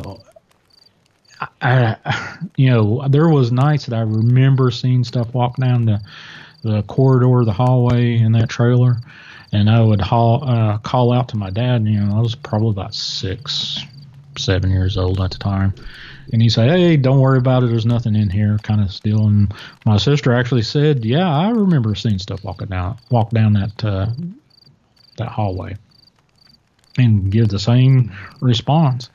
And as Dad was telling us this story in the back of this green Chevy Malibu, I can remember being really ticked off at him. I wanted to choke him out, telling me that story and telling us there was nothing going on in that house. But strange tales. This old house I live in now. Yeah, I was just going to ask you. You've told me some wild stories about the house you live in now. If you'd share some of those with us. Sure. Well, this house I live in now is one of the oldest houses in the town I live in. It actually belonged to one of the first grocers of the area. And the actual footprint of the old grocery store, feed store, or whatever you want to call it, is a parking lot for cars now in my yard. And I remember as a kid, it was converted into like little apartments on the top floor, and then at the end of right before it got tore down was the local grocery chain rented out the building to store whatever they needed to store in that old place, and it got finally tore down. But that was some back history of this old place. And my family actually owned the property just on the property line right next door, and they did some sort of swap out. My grandparents bought the place and swapped property, and the old man that owned the house moved in the trailer that they lived in. And we this has been in our family for 20 years, I guess, maybe more. And this old house, one of the first things that I can remember in this old place was I lived here during my college years. I was working full time as a stock manager for a defunct clothing chain called Goodies. I don't know if you I remember Goodies. I had those in Tennessee. Yeah, Goody. I was a department store department store stockroom manager at that time, and going full time, well over full time hours as a respiratory therapist. And I was doing clinicals one night, and I worked, did clinicals at Holston Valley Medical Center over in Kingsport, Tennessee. And I had to come home on the late shift for clinicals. And it was probably between 12 and 1 a.m. when I walked in. And my grandparents actually occupied this bedroom I'm in right now, next to the staircase. I walked up the staircase and get in, and I wouldn't turn on any lights. And I'd come in one night and was trying to be as quiet as a mouse, close the door, and I wouldn't turn on any lights. And I usually use the light that was shown through the upstairs window from the street lamps outside. So here I am, kind of quietly creaking up the staircase, and I look up at the top of the staircase, and there's this, 5-foot tall woman looking down at me that I didn't recognize, and she was in like a late 1800s dress, one of those that are down to their ankles, and she had an opaque pendant. Every time I come to this point where I say opaque pendant, I can't remember what the hell the name of that pendant is. And a high collar blouse on. Yeah, cameo. There you go, cameo. Yeah. I don't know why I get stuck on that one simple little thing, but cameo looking down at me, and she was solid as a rock, blocking out the light and everything. And I got a good long look at this lady looking down at me. And I was watching her, and for whatever reason, I did not scream or say, "Who the hell are you?" or whatever. Maybe for fear of my grandparents waking up saying, "Shawn, what are you doing?" So there's a serial switch at the bottom of the staircase, and I was like on the third or fourth step up in the staircase, and I just about lost my footing. And I looked back real quick. And my finger was just inches away from the light switch to pop on the lights upstairs. And I popped on the light and looked up, and the lady was gone. Now, over the course of the years that I had was here living, when I was going to college, I had heard, especially on Sundays. Usually I'd work and go to school 6 days a week, and then. Next thing I know, Sundays was my days that I slept in. I usually get up, crack it on, and go off and do my job, and then go to school in the evenings, or vice versa. And Sundays, I wake up, and I woke up one Sunday morning, and I hear this lady singing a hymn, without music, and I thought, well, my grandfather left one of his radios on one of the gospel stations. And I fell asleep with this, music playing in the background. I thought was from a radio when my grandfather left. And it was Sunday morning. Obviously, everybody was out of the house. So I was woke up to the sound of car door slammed, and then I smelled KFC downstairs. And I thought, well, I need to get to go to the bathroom and then, feed my face.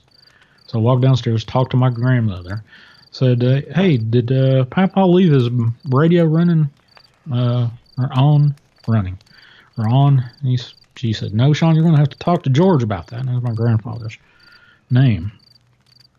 And Papa walked through the back door to the kitchen, said, "Shawn, what's the matter?" And he walks into where the dining room and the kitchen is, and I said, "Where's that little yellow radio? I heard the gospel station on." She said, "Was any of those radios on?" He says, "No, what are you talking about?" I said, "Where's that little radio? Yellow radio is like a little cube, about to fit in the palm of your hand with a little rat tail antenna." And he, like magic, reaches behind the wall on top of a little chest of drawers, pulls out this little radio. He said, "This one right here?" "Yeah, that one." I said, "No, it's not been on." And I always thought it was curious.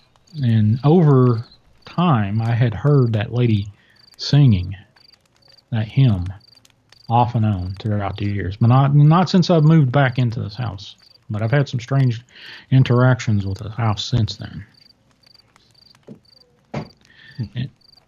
Well, it's just something about a hymn in that context is just doubly scary. I heard a story one time about somebody that was exploring a cave behind Cumberland Falls in Kentucky, and it's like 2 o'clock in the morning. They'd been down there trying to see the moonbow. Oh, yeah. And they had got back in the cave, and it's blocked off. You're not supposed to get in there, but if you know kind of how to finagle around, you can get in there. And somebody had went quite a ways back in there and heard somebody singing a hymn way farther back in the cave, and he decided it was time to get out of there. And I can't say that I blame him. Yeah, that moonbow. There's something scary about an unexpected hymn in a dark, scary place. Well, one of the have you ever heard a bobcat cry in the middle of the night? Yeah, that's the strangest thing. One of the things when I was a kid, I heard a baby cry in the middle of the night, and I was out a little later than I should have been, and got scolded, if I remember correctly. And I asked my dad about that, and he said that was probably a bobcat. And I said it sounded exactly like a baby crying. I said, no, it's probably a bobcat. I said, do you know anybody that lives up in that holler? No, I don't. I said, well, it's a bobcat. Okay. Well, one of the craziest things that when people ask me about, well, did you ever go find Bigfoot or go hunt Bigfoot when you was a kid? Was he ever scared of coming across Bigfoot? I said, no, generally, the major things that I was worried about going in the woods was coming across a bear or coming across a rattlesnake, or my worst fear was coming across the still, moonshine still. Yeah. Or marijuana. Well, not so much a marijuana patch because I'd already been all over the hills. Tell you what scared me like that, and this is from watching too much television when I was a kid, but when I was little and I'd go out in the woods, I was scared to death of quicksand. Really? Because if you watch those old TV shows and some of the westerns, and I remember one time I watched Daniel Boone, and Mingo got in the quicksand, and if it hadn't been for Daniel Boone, Mingo was a goner. And that's something that's real, but it's rare. I've never seen any. I've been out in the desert and all over a lot of different places. And I've seen some swampy places, but when I was a kid, you'd hear these stories about people losing whole teams of oxen to the quicksand, and I was just like, man, I think I got to be careful out there in the woods. I wasn't afraid of Bigfoot or ghosts or even snakes or anything like that, but if I thought there was quicksand nearby, I was terrified. Oh, well, I've come across a rattlesnake or two in my time. I remember there was some strip job stuff going on above a house I used to live when I was in. Actually, the trailer that I was talking to you about that had moved up to another part of the town that we live in, and was on the side of a mountain. Actually, it's Coburn Wise Mountain. Kind of depends on what you call it, depending if you're on the bottom of it or the top of it. If you're at the top of it, it's called Coburn Mountain. If you're at the bottom of it, it's Wise Mountain. But one of the strange things was, they were doing a lot of grading and stuff with, bulldozers and stuff. And I was, actually found an Indian cave up there. An old Indian cave behind a big old mess of briar patches. But I came across what I thought was a dead rattlesnake in a track of a bulldozer track. And of course, I never went poking around because my dad always said, if you find a rattlesnake, never get up next to it. So I gave it a wide berth. So went around it, went up to old spring, head of a spring, to put my head in this rolled rain barrel that the neighbor had set up to catch the runoff from a spring. And that was the best, sweetest tasting water I've ever had in my entire life. Never come across another drink like that. But got up there in the middle of summertime, and it was one of those fantastic moments where everything is right in the world. And you got the best taste of water in the world. And later on that evening, I went back and I was like, "Where's that rattlesnake still there?" And I went up to where I saw the rattlesnake, and it was gone. I was like, "Oh my God, that thing was sunning itself." Yeah,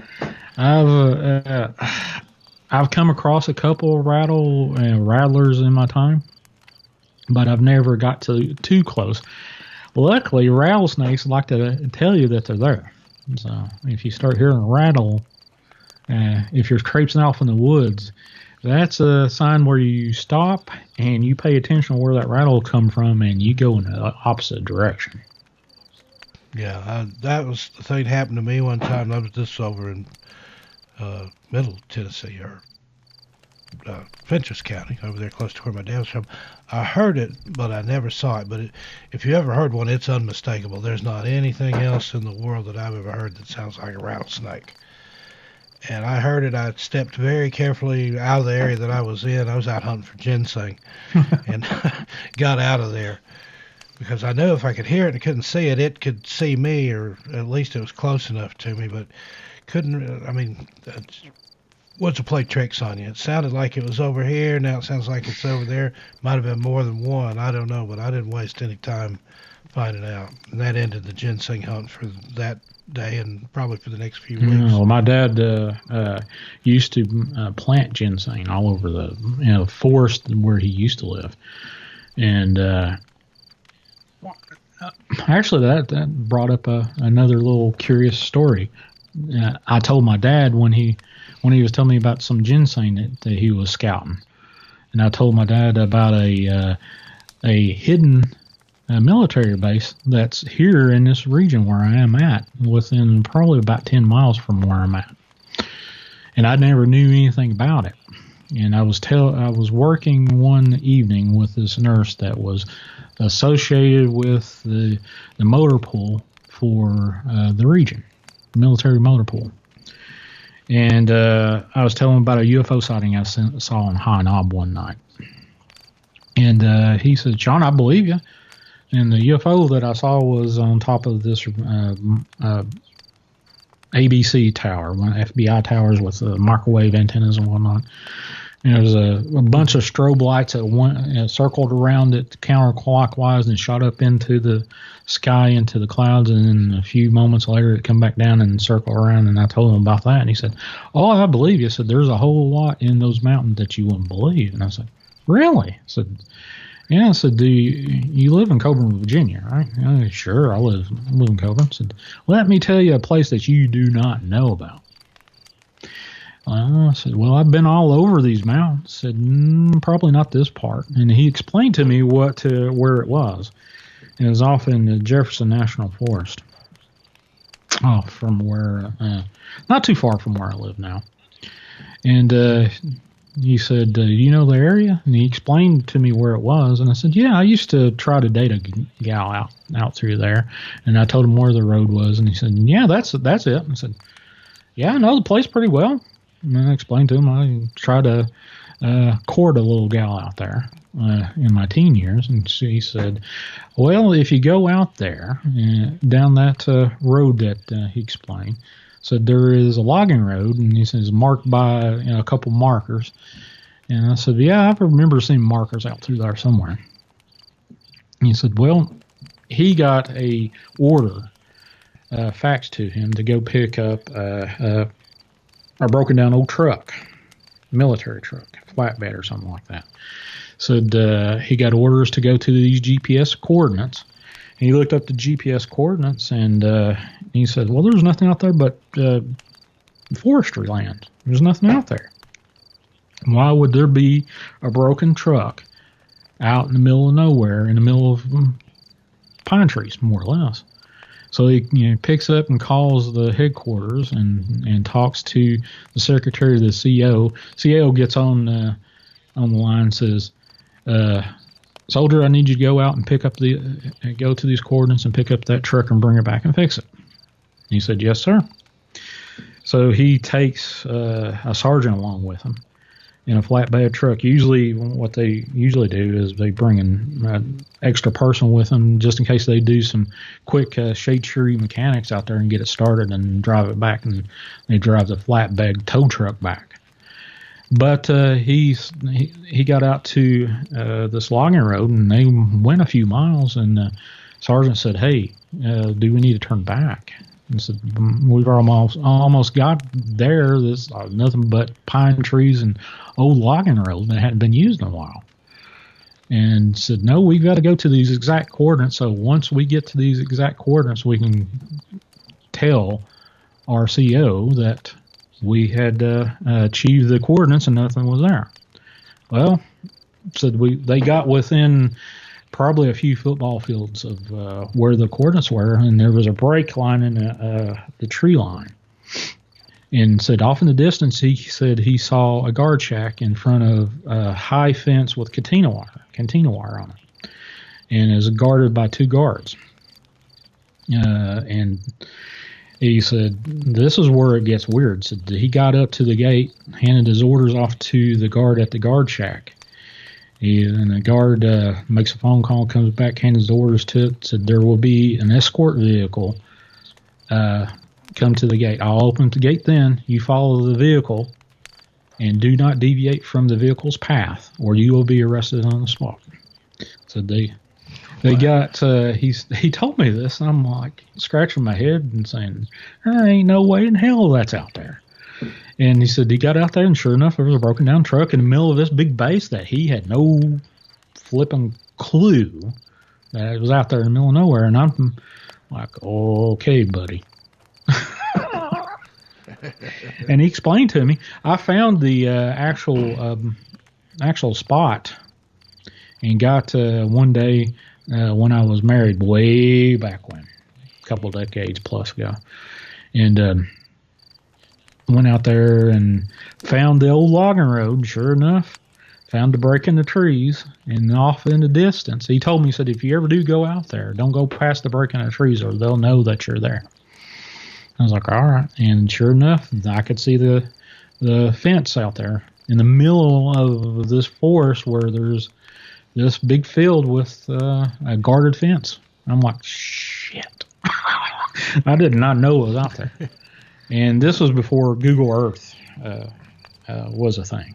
So later on, I started looking to see if I could find Google Earth where this thing was.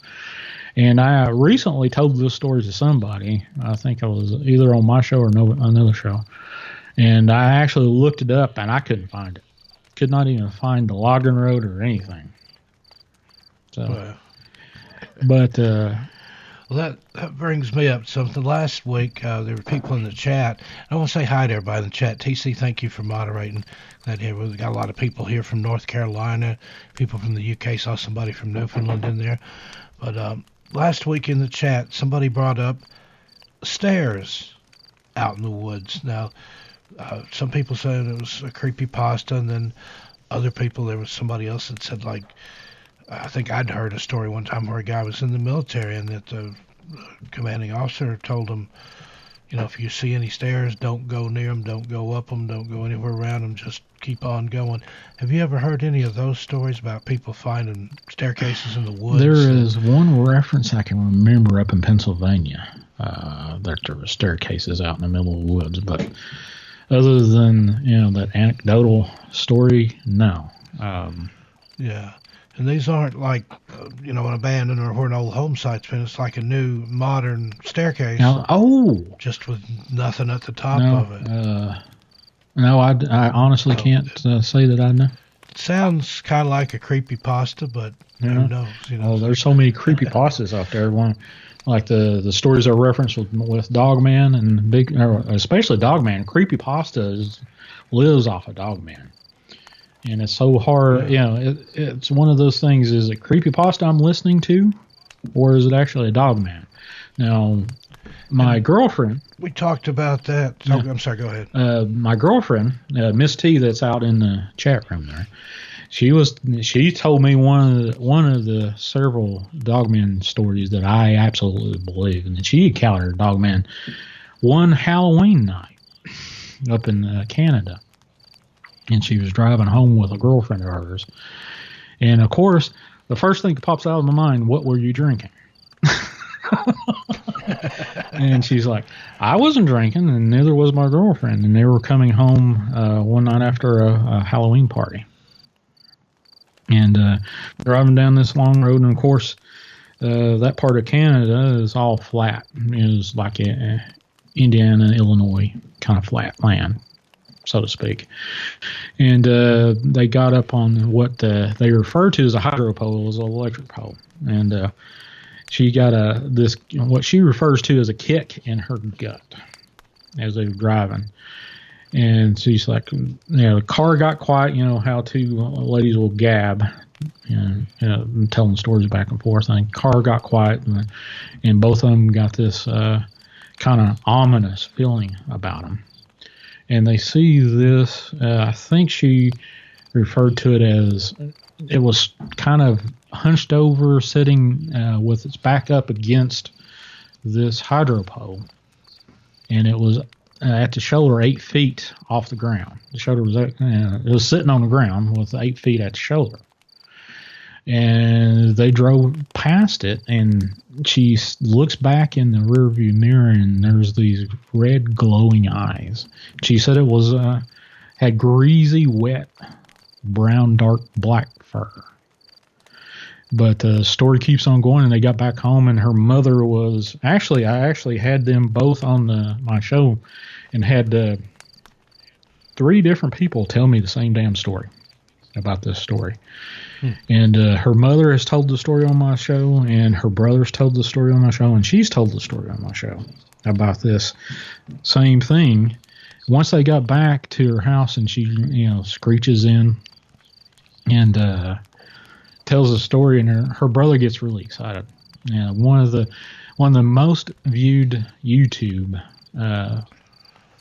podcast I did was actually her brother telling his story about the Dogman encounter.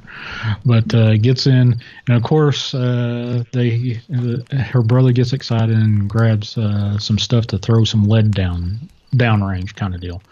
They jump in the car and drive back to where this sighting was of this Dogman. And her and her brother, and I think the girlfriend, was in the car, and they come up to the point where they saw the Dogman, and there was this bull, this big horned bull, B-U-L-L, as she plainly just spells it out to me, in the middle of the road, exactly at the point where this thing was. And I said, wait a minute, so there was a Dogman and then there was a bull. What's the thing? Was this a skinwalker kind of situation? Oh, maybe, I don't know. And they turned around, there was a bull again, and they never did find the Dogman. Now, according to what I understand, now they left their mother back at my girlfriend's house at the time. And she said she experienced all kinds of crazy stuff going on outside, like something heavy walking around the house. And the dog was barking. She was babysitting the dogs, or dog sitting, or whatever you want to refer to it as. And she told her side of the story. And it's just one of those, you get 3 different people telling the same story. You're like, well, there's got to be something to this. And I absolutely believe that this encounter happened. But she's told me all kinds of crazy stuff that kind of dovetails into what this was, where this was. And I can't exactly say where it was in Canada because she told me not to say. But there was a lot of Aboriginal land, a lot of national reserve land around there. And I can't go any further than that. And there was actually a story that was actually had a murder mystery tied into this that I actually read the story about. There was this guy, a murdered lady, and there was this naked guy found next to this murdered lady, nude, covered in blood, but this murdered lady was butchered by what was in the paper. Said it was a very sharp knife, but it was really, in the story itself. And apparently in the story there was 4 accosted ladies, 3 other ladies besides the one that was dead. And this nude, unconscious guy was found next to the body. And the reservation actually locked down after this got out in the papers and stuff. And the 3 accosted ladies that was in the report was not heard from. They didn't allow RCMP on the reserve land or anything to go investigate what was going on. And now, of course, they didn't tie in that this whole story was around a Dogman or werewolf or whatever you want to call it. encounter in the story itself. Back and, wow, it's just one of those things that had a lot of different points of reference that there was something to it, and I absolutely believe that one for sure. That's one of the most authentic stories that I've heard, and actually got to read some of it anyway. Wow, that's amazing. There was somebody in the chat just a few minutes ago, and I don't know if the person is still here or not. I think they were from the UK, and they were talking about watching a 30-foot telegraph pole walk up the side of a mountain. I'd like to hear the details on that, but I don't know if the person is still in the chat with us. I don't remember what the name was. I just saw that out of the corner of my eye, and like, now that would be frightening to see. Now, I've heard of that, though, of people seeing walking trees and shrubs. Never heard of a telegraph pole, but even heard of rocks that people swear they've seen a rock get up and move and then stop. I've heard of stories into the fairy stories. There's trolls and gnomes and things that. I've heard so many different. I actually got a text message. You read the article? Yeah, I know. I read the article, Terry.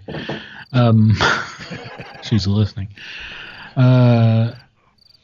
Walking shrubbery, or I've not heard specific stories that have been told to me about trees moving and rocks moving and whatnot. I've heard different little aspects of trolls and little people and stories of that nature. I actually had one rather lengthy conversation with an Aboriginal from Canada. Told me about encounters with little people up in that region, especially in Aboriginal land. There was one Aboriginal land that he called I think it was the hell or the haunted Aboriginal land, I think is what he referenced, the hell land or whatever.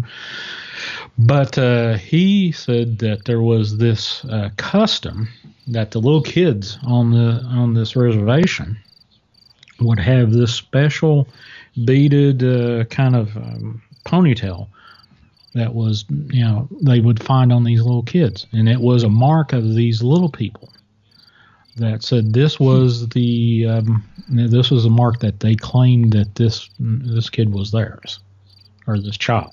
Wow. No, I haven't heard of anything like that. That's fascinating. And it had a little story that went along with it that the parents of this one child, I think it was a little girl at the time, wound up with this beaded braid in her hair that was specific to this little people story. And they got so scared that they were going to move off of the reservation to another reservation. And as they were leaving, with their vehicle all packed and loaded and ready to go, the car wrecks as they were leaving Aboriginal land, and the child dies in the car wreck before they got across the border. So, I don't know exactly if I want to meet one of these little people, because from what I gather is if you make a deal with one of them, you're pretty well screwed. Yeah, there's a lot of Cherokee legends in the Smokies about the little people, and it's certain things, that if you're nice to them and they like you, they can help you, but otherwise they can use their fairy lanterns to lead you off into the woods, and you get lost and maybe never seen again. Yeah, well, I've heard so many different, not specific to little people, but Bigfoot tales. I heard 2 like tales in Canada. And it wasn't anywhere close in Canada. It was on one side, the left coast and the right coast, if you want to look at it from that perspective. And both were basically about the same age group. One was a female, one was a male. And both of them got lost. The male was actually hunting with his grandfather, and the other one was lost in the woods by a mother, just set her off in the woods for whatever nefarious reason. I don't know what the hell was going on, but both of them encountered a Bigfoot, and both of them referred to them as stinky apes, I think, in the tale. And these stinky apes would catch their attention and they would be like 100+ feet, maybe 50 yards away or something like that. Stick their head out behind a tree, get their attention. They would go looking for this thing, and they would lead them back. The boy actually was led back to his grandfather in a hunting expedition they were doing, and the little girl at the time was led back to the hunting party that was searching for it.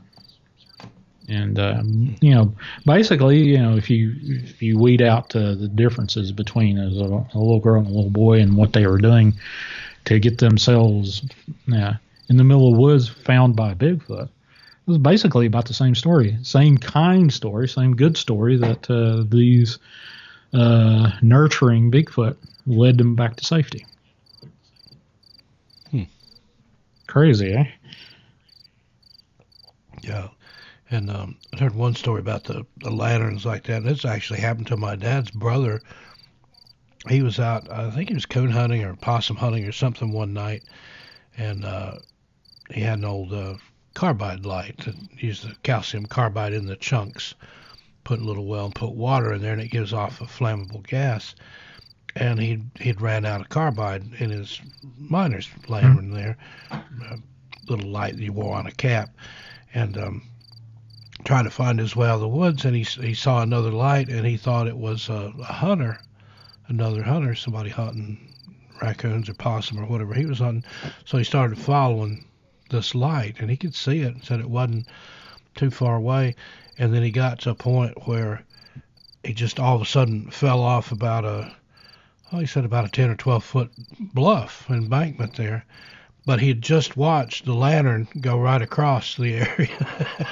So whatever he was following, it led him off that bluff. And it addled him, shook him up. He didn't break anything, but he lost his gun.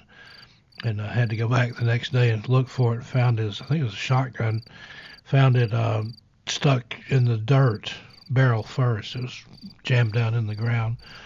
But he said it looked just like, somebody, if you're carrying a lantern going through the woods, and he's like, well, I'll follow this guy and see where he's going, get back to where I know where I'm at. And, just walked off an embankment, and like he didn't break his legs or his neck or something. But Hey, Steve, give me about 2 minutes. I need to take a really quick break, but I'll be right back. All right. Okay. I'll talk with the chat. Glad to see y'all here with us tonight. I hope you're enjoying these tall tales that we're telling here. Some interesting stories here. And then, Eric Stevens, I understand you've got a Dogman story. You can send that to disappearanceof@gmail.com, and I think that's in the description there. We've had one compilation of listener stories, and we'll have another compilation coming up. Just I haven't spoken to Bill. You guys send some love and light Bill's way. He's kind of under the weather and couldn't be with us tonight, so I hope he's listening in. But just if you want to send some good thoughts and things toward Bill, it'd be appreciated. But he's working on a second compilation of listener stories, so if you've got any stories, go ahead and send them in. It can be anything. It can, paranormal, unusual, ghosts, cryptids. If you've got a story that you'd like to tell, we'd love to hear it, and I'll narrate those back on a future episode.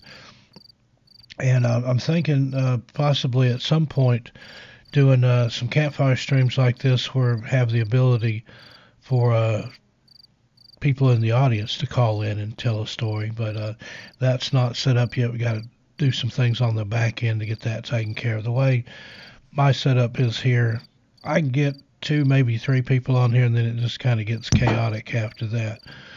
But a little bit later on, if we get it set up, and I'm looking into the technical side of it, but we might be able to have a number where people can call in one at a time and tell a story. All right. But we'll do something like that, and we can even do it now through Skype. But, like I said, everybody'd have to take turns because I've had 3, I think maybe 4 on a Skype call, and it gets a little wonky through the software that I'm using. But But yeah, if you've got a listener story, disappearanceof@gmail.com, send that in, and we'll add that to the compilation. If you haven't heard the first video of listener stories, go back and listen to it. There's some good ones in there. John Sergei, who's usually here. I haven't seen him tonight. I spoke with him on Messenger. I think it was earlier today. It might have been yesterday. All runs together after a while. But he's got a really good Dogman story in the first episode there.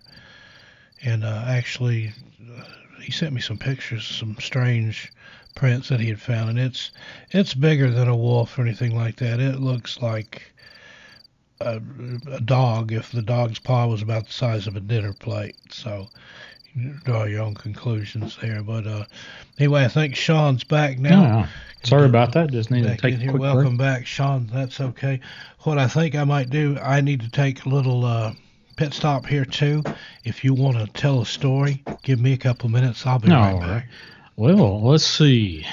Let me think of a quick story to tell you. Okay, here's one story that actually, if you remember old Art Bell when he was not on terrestrial radio,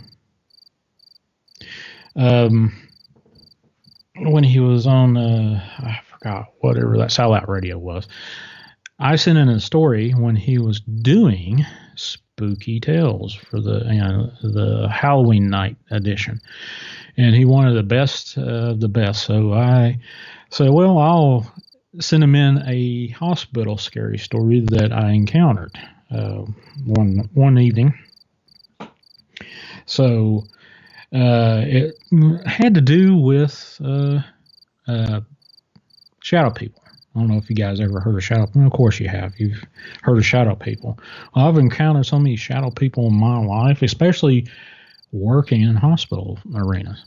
And I sent him a shadow person story. Well, a series of shadow person stories.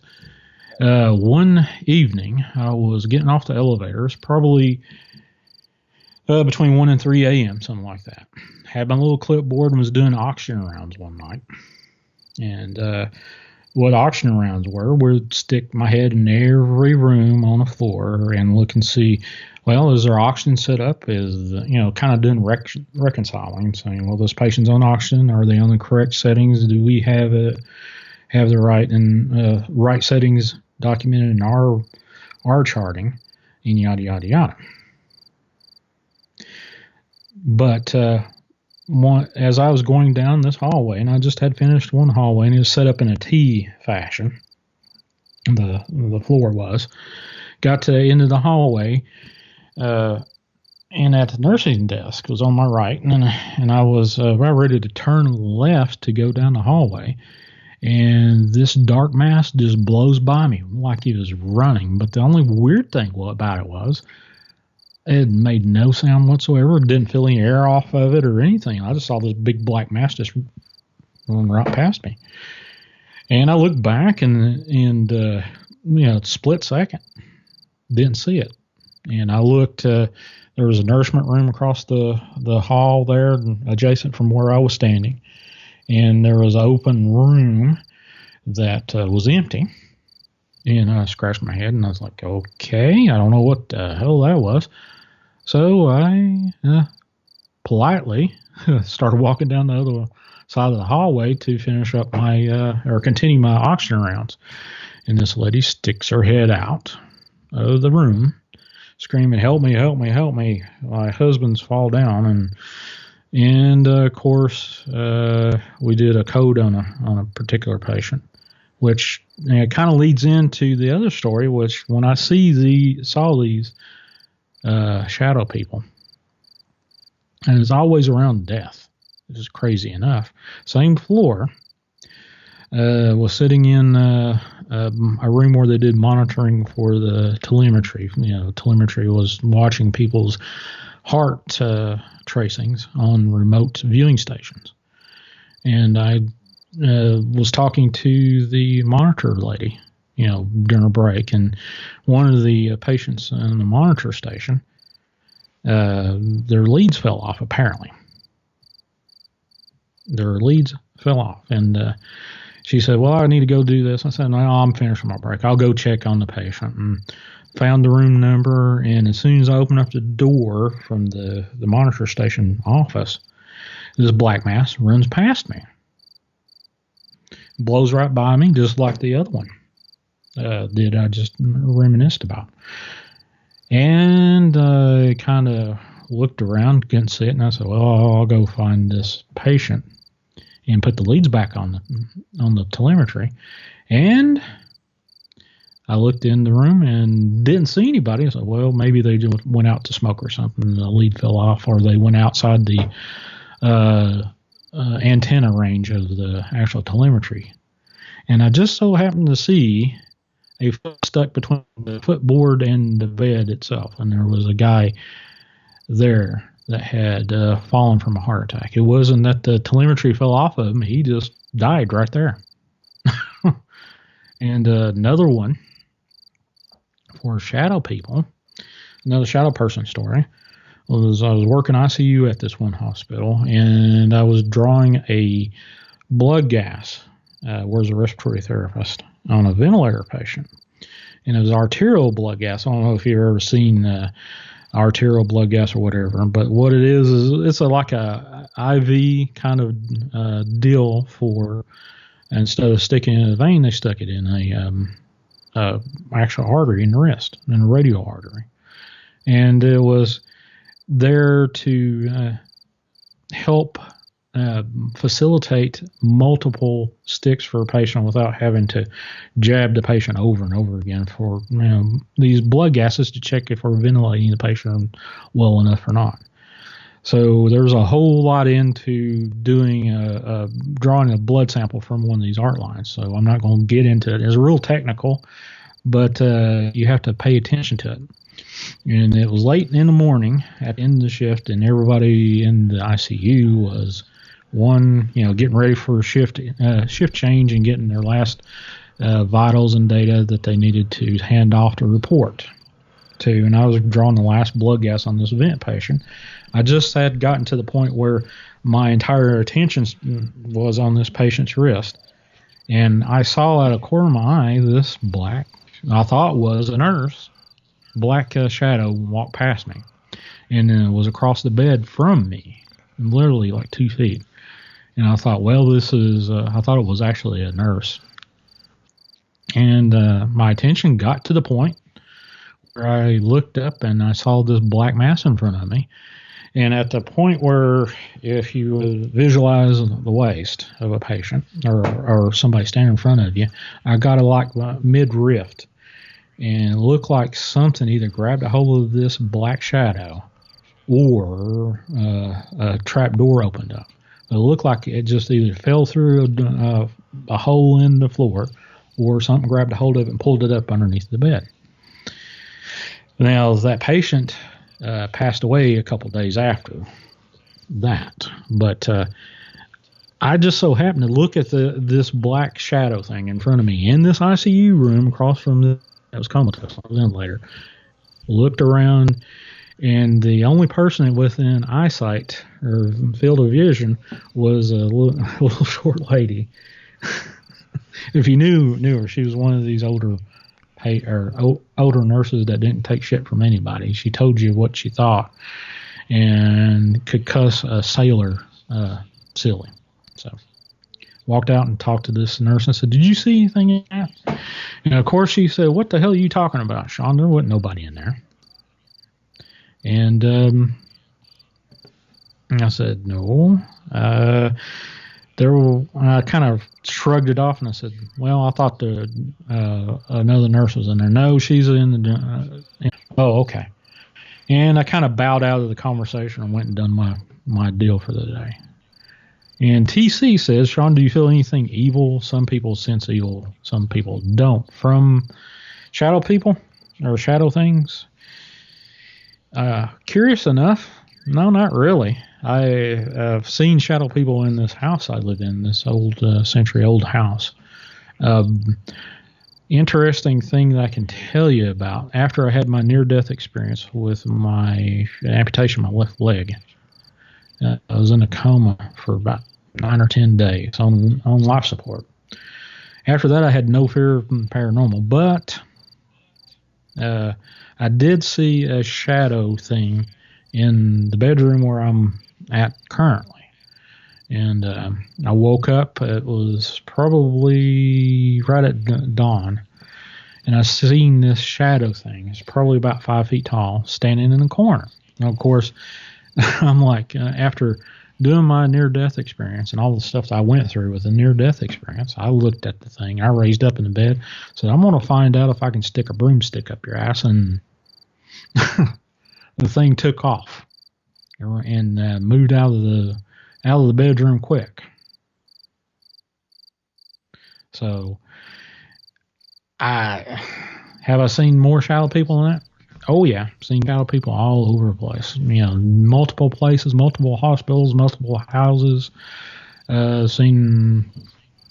Yeah, interesting enough. I don't see the one thing I could possibly TC if I could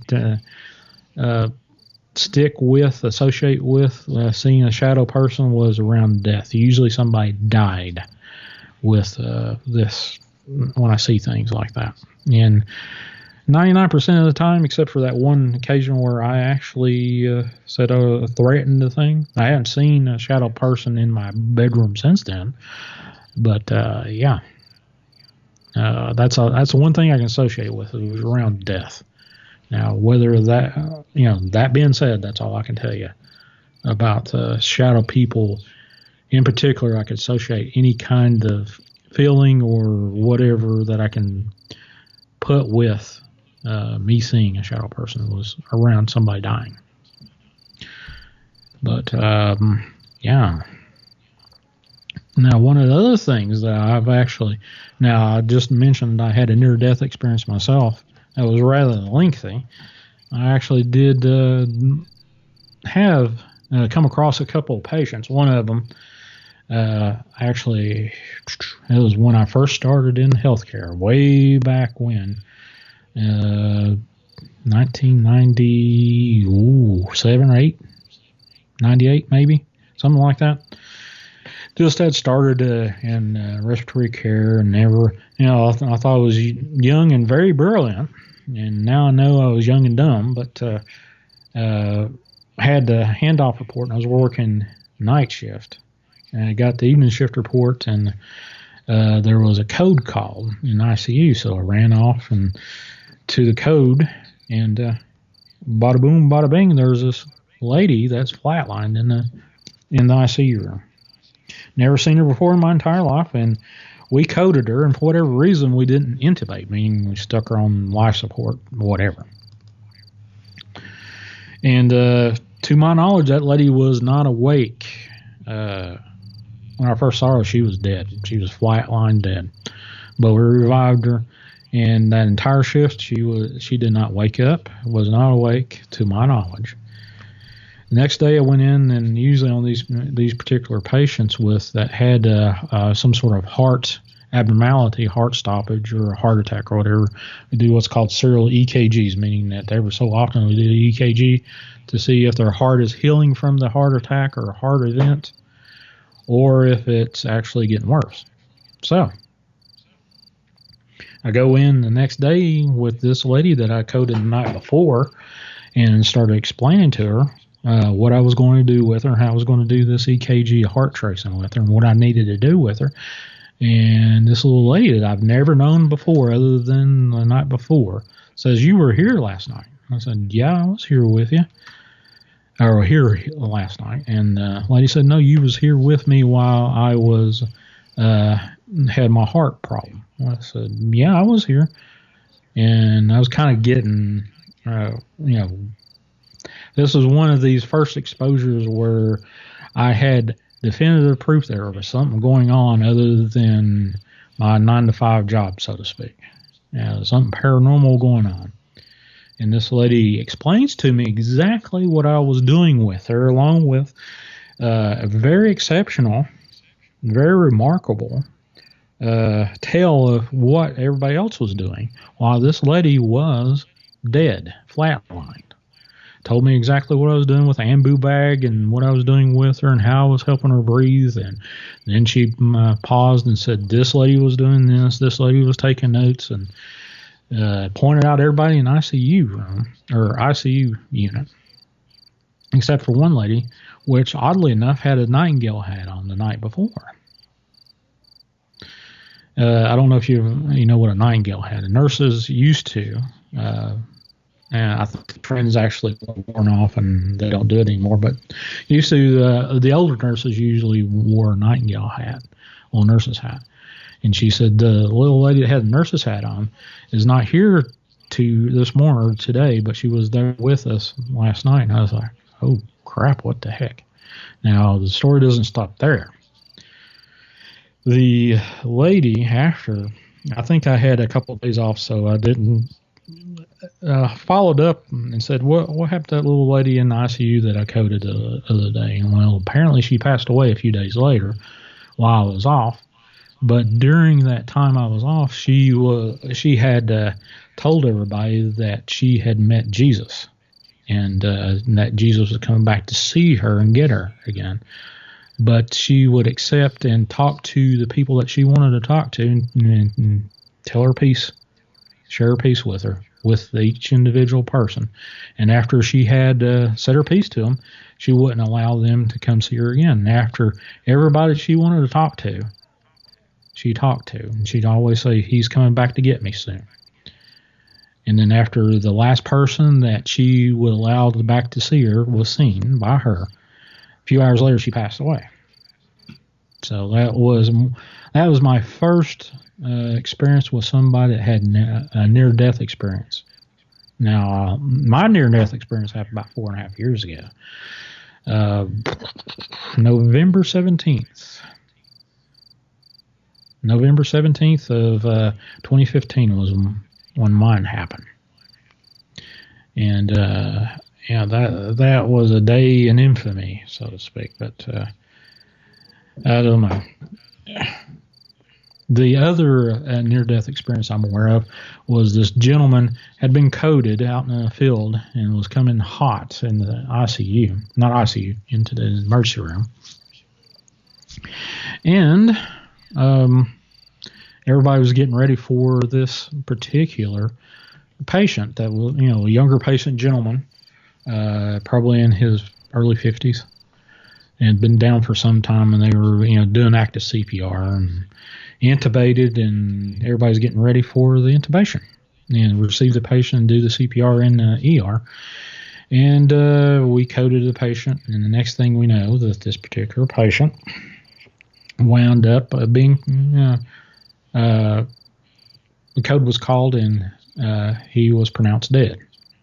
Well, of course, everything was said and done, took off all the leads and whatever to get the patient prepped, ready to be visited by any family or friends that may have been there to visit this particular deceased gentleman.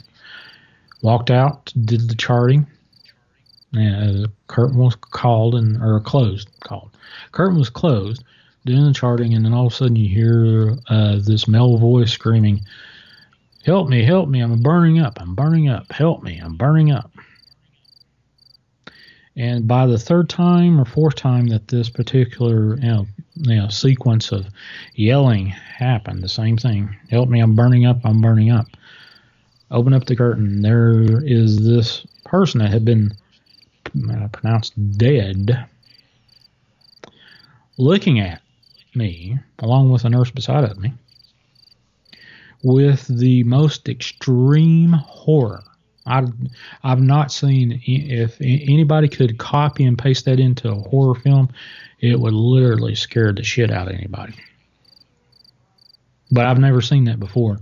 And the guy slumps over, back dead. Slumps over the handrail that was beside of him. So we pull him, straighten him back out, let the headboard down, and of course the doctor comes in and saying, what the hell's going on? What's all the screaming doing?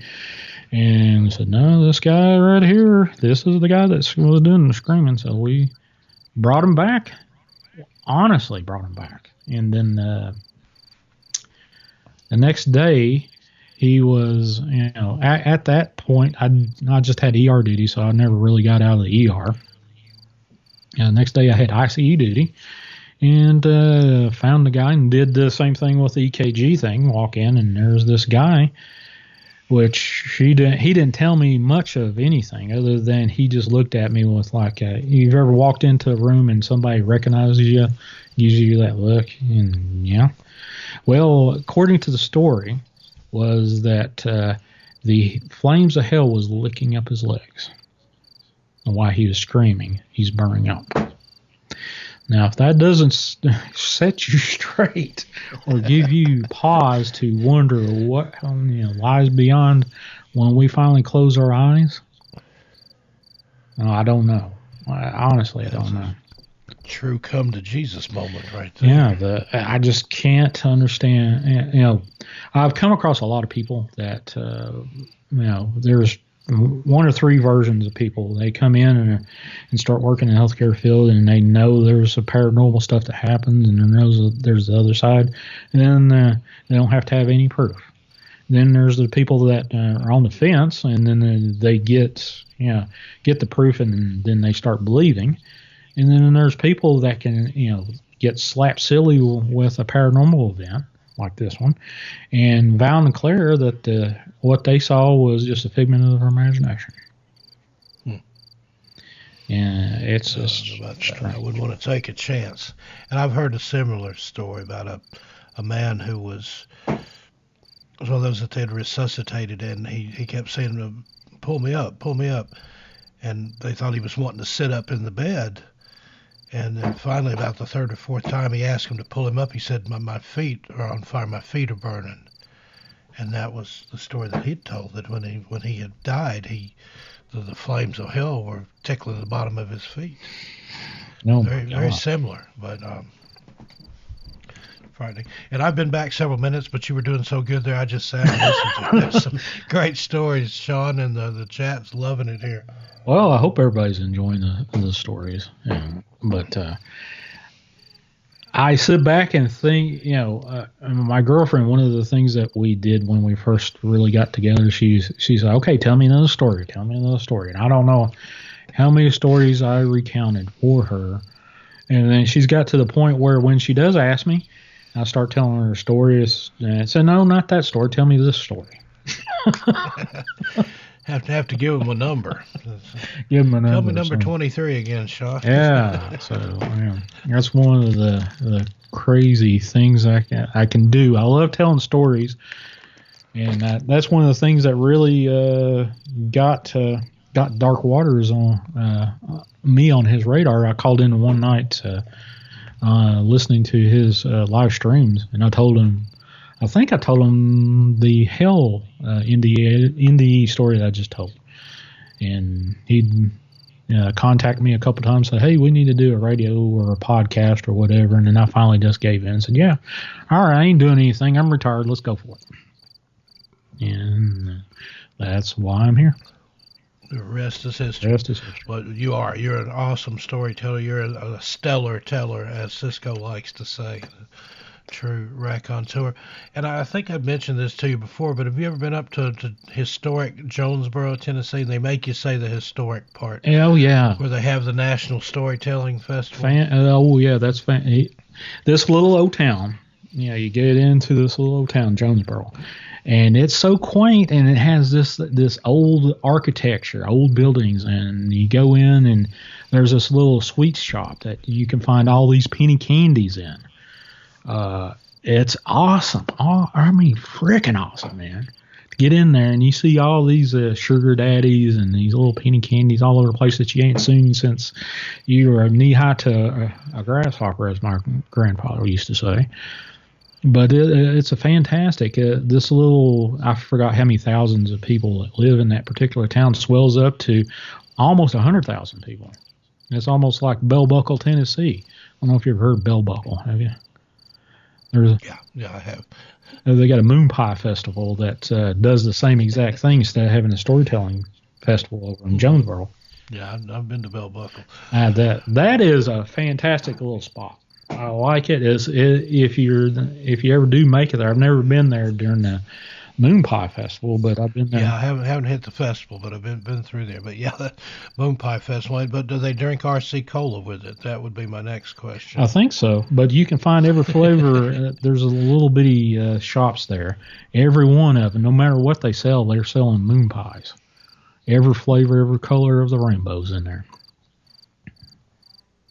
It's a fantastic little spot over there near Nashville. I think is the closest big city that you probably associate with it. But Tennessee walking horses is all over the place over through there. Yeah, it's pretty country over there. Mm-hmm. But, yeah. What, have you seen any UFOs there, Steve? I have, but it's been a long time ago. When I was a kid, I was about 10 years old. And I'd been with my parents. We'd been over to visit my brother one night, and we were on the way back. And this road that we had to take went by this big empty field. There was a farm there. And out in the middle of the field, about halfway between the ground and the tree line, there was something, Shawn, that looked like probably about the size of a classroom globe. It might have been bigger than that. But it was kind of an orange and red kind of swirly type thing. And it was just bobbing along in the air. I mean, it wasn't close enough to the trees to be in the trees. And it was small. I mean, it wasn't like a saucer or anything like that. And we sat and watched that for probably 10 or 15 minutes, and it would go up the tree line and then back down, just on the edge of this field. And then finally it just winked out and it was gone. But the strangest thing I ever saw, this is when I lived in Las Vegas. I lived out there for about 7 years.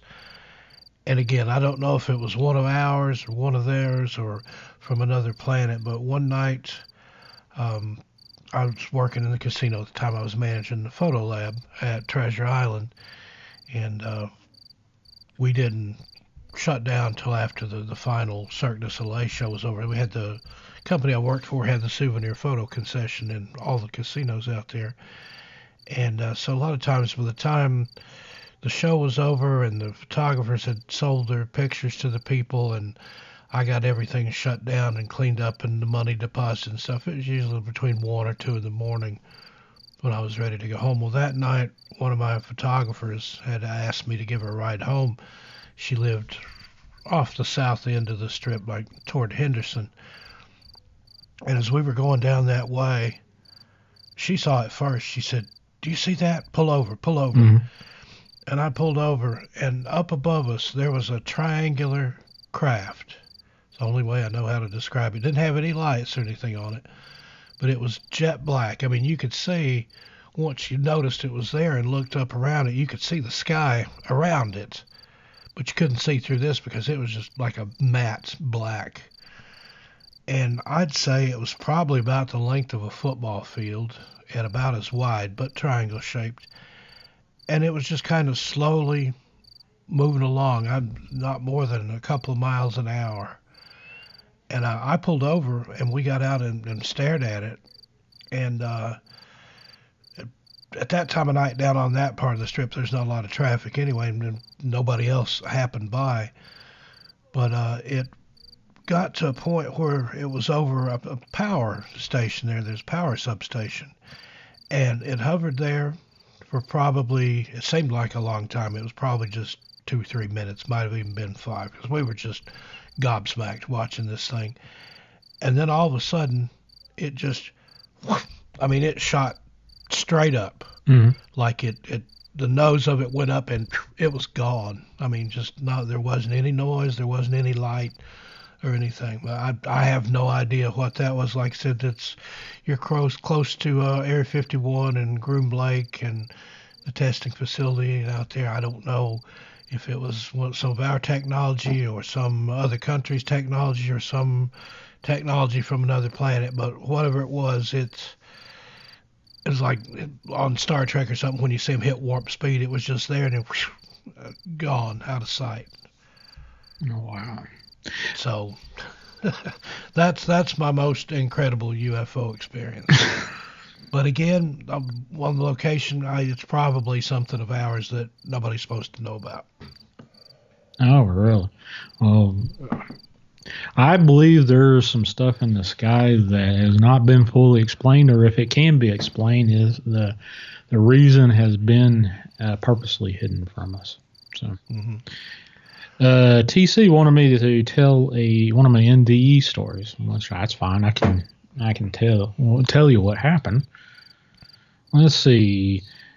2015, November 17th is when I went under a knife to take my leg off had a necrotizing fasciitis, that skin eating disorder, that or infection that you heard a lot back. I think the last time I heard a big wave of stories was back when that hurricane hit Texas.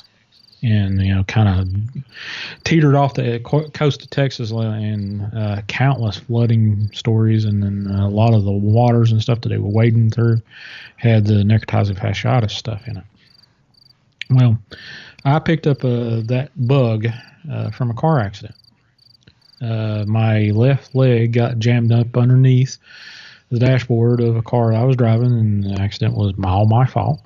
And but 7 days later, I wound up back in the emergency room with it started out like a little knot on my shin bone, and it looked like a big blood blister. But 7 days later, I remember calling my sister, and it was actually Thanksgiving, or day after Thanksgiving, when I called my sister, and I said, "Sis, it looks like Freddy Krueger got a hold of my leg. I need to go to the emergency room." And next thing I remember was my sister wound up on the front door, and my nephew, which actually my nephew is going to be daddy for the second time. Oh, congratulations to your nephew. Yeah, tall drink water. His actual the soon-to-be grandnephew will be his name will be Egan. I've never heard that name before, but that being said, I was wound up in an emergency room, and the doctor that was there that was going to do my surgery, I've known for over a decade, said, "Shawn, you got a about 30% chance of surviving the actual operation." And of course, here I am looking at him, and she's asking, "Do you have any power of attorney, or who do you want to be a power of attorney?" And I'm like, "Okay." That's a big lot of mess. And said, "You need to choose, because I just pushed a bunch of drugs, and in just a moment I won't be able to take down your request." And of course my sister was in front of me. I said, "Sis, would you do it?" And she nodded. And of course, one of the weird things was, you'd think you'd probably panic if you'd been just told that you had more than a coin flip chance of dying. And this wash of calm peace just flew right over me, just washed all over me. And I said my piece to my sister, and told her, I have X amount of, insurance and blah, blah, blah. And next thing I remember was feeling sleepy, and I turned over on my right side, and I guess I fell asleep. And the next thing I remember was floating in the middle of darkness, complete, utter, no sound and no light, no external, feelings, nothing, just floating. That was the only sensation I had. No sight, sound, touch, sense, heat, cold, nothing. And I couldn't tell you how long I floated in this, whatever this was, this darkness. I remember yelling in this darkness, but I never heard an echo. And quite honestly, I don't even think I heard my own voice yelling. I remember making the noise, trying to make the noise of yelling. And this is the strange thing. Now, I've told the story a couple times, but Miss T's heard this. My girlfriend that's in the chat there, she's heard this story several times. But this is the one that generally think about my near-death experience in some shape, form, or fashion every day. Every day. And I don't really think about this particular portion, but every once in a while. But the first thing that I remember seeing after weeks, months, days, or however long it was in that abyss, I guess that would be probably the best word to use, was this one singular eye open in front of me. Now, out of the blackness, this eye lit up and opened up. Now, it wasn't a human eye.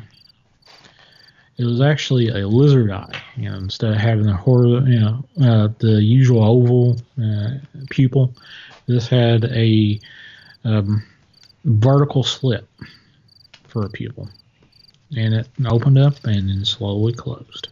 And it was a green iris, and then blackness for a while, and then all of a sudden that eye opened up again, and another eye not associated with it opened up, and then they slowly closed. Not in sequence. It's just one closed and another one closed. And over time, I was surrounded, like I was in the middle of this big globe with eyes all over, surrounding me, 360 above me, below me, opening and closing. And then I got questioned. I started hearing questions, and I was thinking to myself, I said, well, I'm obviously dead. So the questions were specific enough that whoever was asking me the questions, which wasn't a verbal question, it was sort of like a mental question answer kind of deal. And I said, well, what the hell? I'm dead. So I started every little nuance of my life, every minutia level question was asked. And I, endured this for a long time. I couldn't tell you how much it was, but it felt like months of questioning until the part. There's this place called Dunbar, Virginia. It's an old coal camp off from Appalachia, Virginia. And I have this old memory, one of my oldest memories in my life. I was this little toddler going. It actually was in Coal Miner's Daughter. If you remember the old Sissy Spacek movie, this was in Coal Miner's Daughter, this little town, and there was this old feed store next to the railroad track that's no longer there. But I remember as a kid, my late aunt asked me to go get something from the store, and she gave me some money or whatever, and I walked by the train track up to this old feed store, and I saw this little pop bottle cap sitting on the next to the train track from one of the ties. And I remember bending down and picking up the little Coke bottle cap, and I got asked about why did I pick up that Coke bottle cap, and I was like, wait a minute. You asked me everything about me and my life and why I did this and why I did that. And you asked me as a toddler, why in the hell did I pick up a Coke bottle cap when I was like 4 or 5 years old? So I had enough of it at that time, and I cussed like a sailor and said, why in the F are you asking me this, blah, blah, blah. And I said, is this what the afterlife is all about? Now, of course, I kind of cleaned up my language with this, but all of a sudden all the eyes just closed except for a set of two off in the distance, and these two eyes were associated with this one body that I was not familiar with, did not see before until this happened. And I looked off, and these sets of eyes was in front of this big, large opal, glowing opal, probably big as a window. The window is next to me, big enough to walk through. But it was. Have you ever seen the clear of the pearl coat on a car? That shimmer kind of deal. That's what this thing looked like. But it was glowing and had the shimmer to it.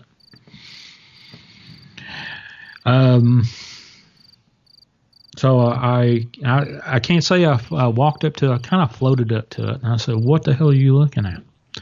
And this thing looked at me and moved off away from this opal, and I looked at it and an opal, and the thing never did say anything or do anything to me other than just it moved away from me. So I got interested in seeing what is it so interesting to look at and stare at this opal thing. So here I am looking at it, and curious enough, I looked into it, and there was another person, a male, similar to me, but not me, and I could hear them asking, the crazy questions that they were asking me. And so I look back at this thing, whatever it was, and it was actually this gray, alien-looking lizard, whatever. Now, that being said, I know this sounds crazy, but this is what happened. And this wasn't even the start of the NDE. This was like the walking in and tripping over a rock, and then you fall into the near-death experience. But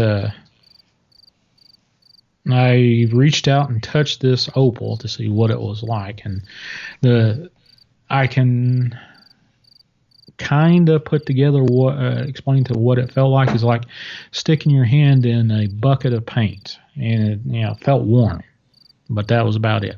So I pulled. It wasn't like I tried to pull my hand out. It wasn't like I was pulling my hand out of the thing, but it felt like either this thing kind of engulfed me inside of this big, huge opal. And at that point, my entire existence was bombarded with sensation. It was sort of like being on top of a mountain, and it'd be, very quiet, and all you can hear is just leaves and air blowing and stuff like that. And then being thrust into the middle of rush hour traffic in the middle of New York City. That is probably about as close as I can tell you about being bombarded with all these sensations. And I can remember kind of being in a fetal position. This is the last time I remember having a body. But I remember being in a fetal position, and then I kind of got used to the sensation, being bombarded with all these sensations. And the first thing I can remember is seeing this entity in front of me. Now, it didn't have a body. It was sort of like a glowing mass of energy kind of deal. And I come to know this entity as being an angel. And I was no longer in the spot where I saw these eyes, and I associated with this place as being in heaven. And this entity that I know as an angel, I know the name, but I can't say it. It wasn't something I can verbally make with my mouth. So when I do tell this story, I usually assign a simple name I call it Bob, for all the lack of being interesting. Just to say that Bob did this with me, or Bob did that with me, instead of saying, you remember the angel that didn't have a name that I can't say? So Bob and I communicated mentally, not with words. I actually didn't hear any sounds per se, like somebody speaking to me, like you and I are doing, Steve, right now. It was sort of, as soon as I asked a question or needed an answer, it was given to me. It was like I had full access to the Encyclopedia Galactica right at my tips of my tongue. Anything and everything I ever wanted to know was instantly accessed to me, if that makes sense. Now, that's just a short beginning. Now, I could go and tell hours of what I just glossed over with the beginning of this near-death experience, but the following part where I met this angel, I could fill Encyclopedia Britannica's entire sets of it and still run out of room to if I could articulate giving this tale to other people. Now, Miss Terry, or Miss T in the chat room, she's heard a lot of it, but she ain't heard every bit of it. There's no way I could articulate it. I don't have the wherewithal. I'm not a poet. I can't really associate a lot of stuff with something I could say, hey, this was like this. If that makes sense. Yeah. So, but I can honestly tell you, I'm not the same man that I was before the amputation. I woke up in a different person, totally. Wow. It took me a while it took me months, a couple years actually, to get to the point where I could even really talk about it. I told a couple of nurses and one of the doctors that I had a near-death experience, and that was about it. Wow. I spent 2 entire hours on one time of my show. And I said, I'm not going to take any calls. I was going to pick up somewhere in the story of this near-death experience. And 2 hours flew by, just like the snap of your finger. Now, this was one of the things one of the things that I can honestly tell you that I experience now is I'm disassociated with time. Time to me is always flying. It's 1 second is as fast as 1 year is as fast as 1 second, as 1 hour is as fast as 1 second, and yada yada yada. And that's one of the things that Miss T and I have actually argued over here in the last little bit. Is my sense of time is so off. I can't sit down and say, wow, time's moving really slow. It's just like I just woke up in bed this morning and I got up to sit down here to talk to you on this show. And it's not slowed down. It's been 4.5 years, working on 5 now. That time just, I can honestly tell you that time just speeds by. The first time you and I spoke to each other, I think it was on the Zombified, maybe. Yep. Yeah. That was just like yesterday to me. That's been about almost a year ago, I guess. Yeah, but I've noticed that, and I just likened it to as you get older, because when you're young, say you're 5 years old, and those months seem like forever, but it's your frame of reference. You've only lived 5 years and only been cognizant maybe 2 or 3 of those. And then the older you get, the more time you have to compare it to, is what I thought. But I've noticed that the older I get, the faster time goes by. Like today, I was thinking maybe the 3rd or the 4th? It's already the 10th of the month, or the 11th or something. It's the 10th. I don't even know what day it is. Now, a lot of that, too, is I don't get out much. I work from home. I write, I narrate, I do voiceover work, and so it's easy to lose track of time. But like today, when we were about to go on, I was working on something here, and I was thinking, I've got a couple of hours left. And, I thought I'd maybe used up 15 minutes of that.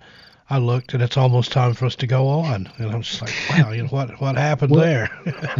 Well, one of the things that Miss T. Terry, I always set timers and I always set alarms because time gets away from me so easily. I've got the A assistant in the background here that belongs to Amazon, and I use that timer function and the alarm for specific things, especially when I'm cooking.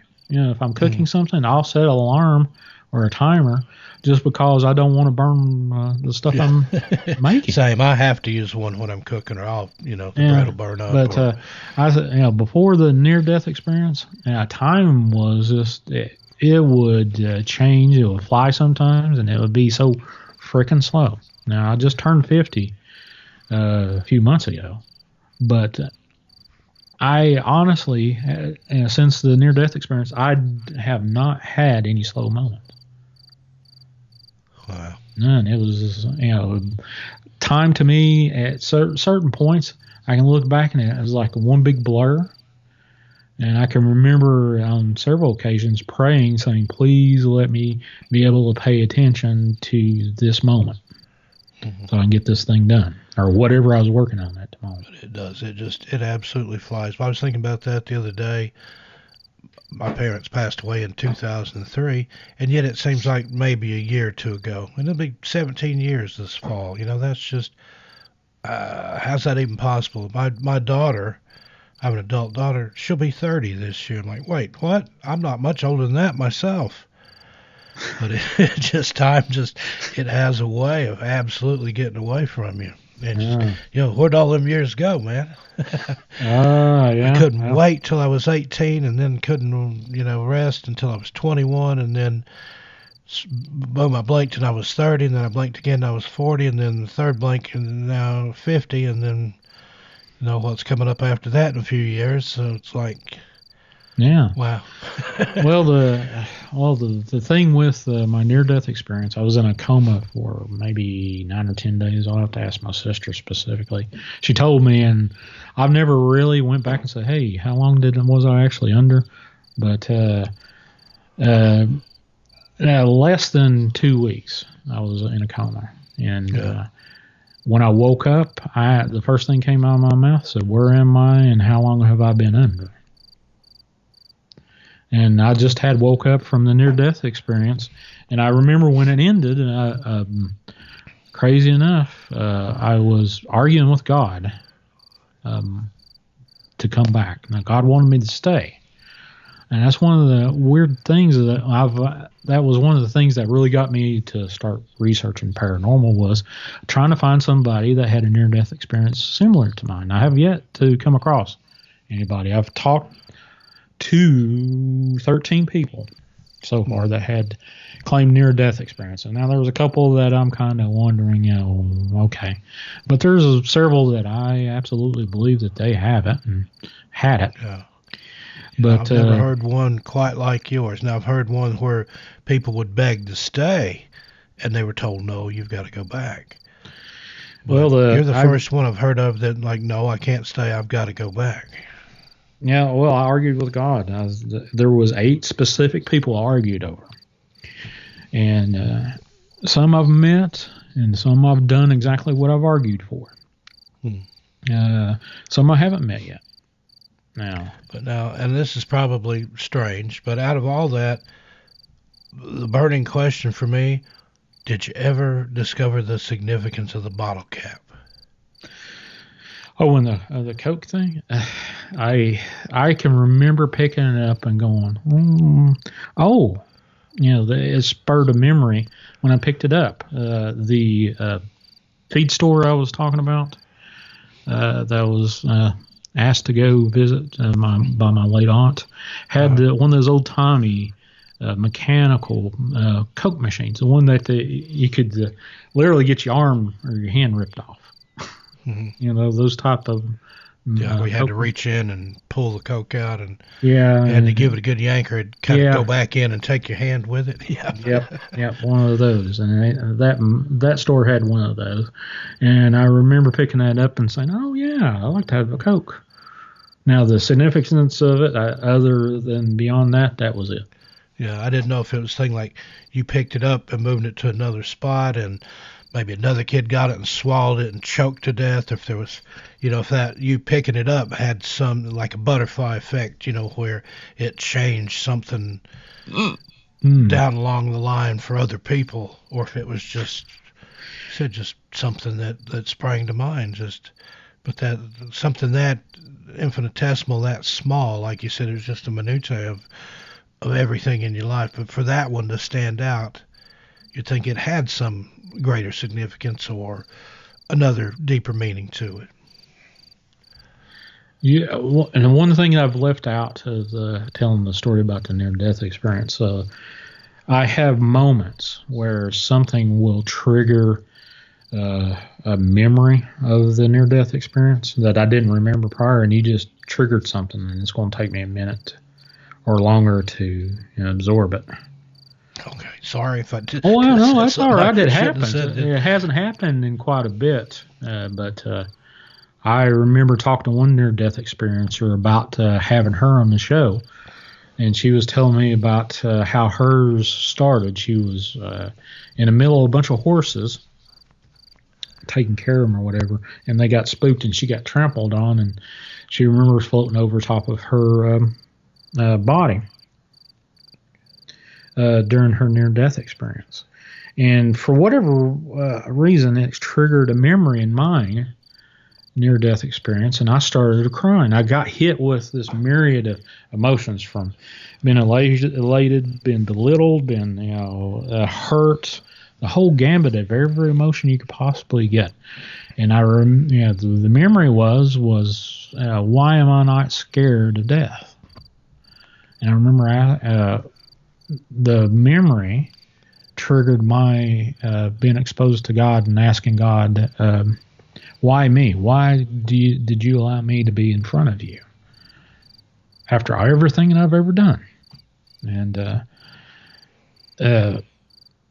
just that memory and what was shared with me triggered all these emotions. Why was I there? Why? The thick and thin of it was, I was told that you were just growing up. The kids make mistakes. Now, at the time, I was like 45 at the time when all this crap happened. And I can remember saying, year in, year out, I'd do something stupid and say, I'm too old to be doing this crap. And I got hit with this whole, I guess if you want to say it, this wild download of a memory that I remember as this lady was telling me about her NDE thing, and she asked me, why are you crying? I said, I just remembered an experience in my near-death experience as you was telling me yours. So, now, I wasn't so dramatic about the bottle cap thing, but you asked me the question about what happened and what was the significance of the bottle cap. I was like, wait a minute. No, it triggered another memory that I already remembered, was about a rock. And it was one of the few times I remember actually having a physical hand in, at that point.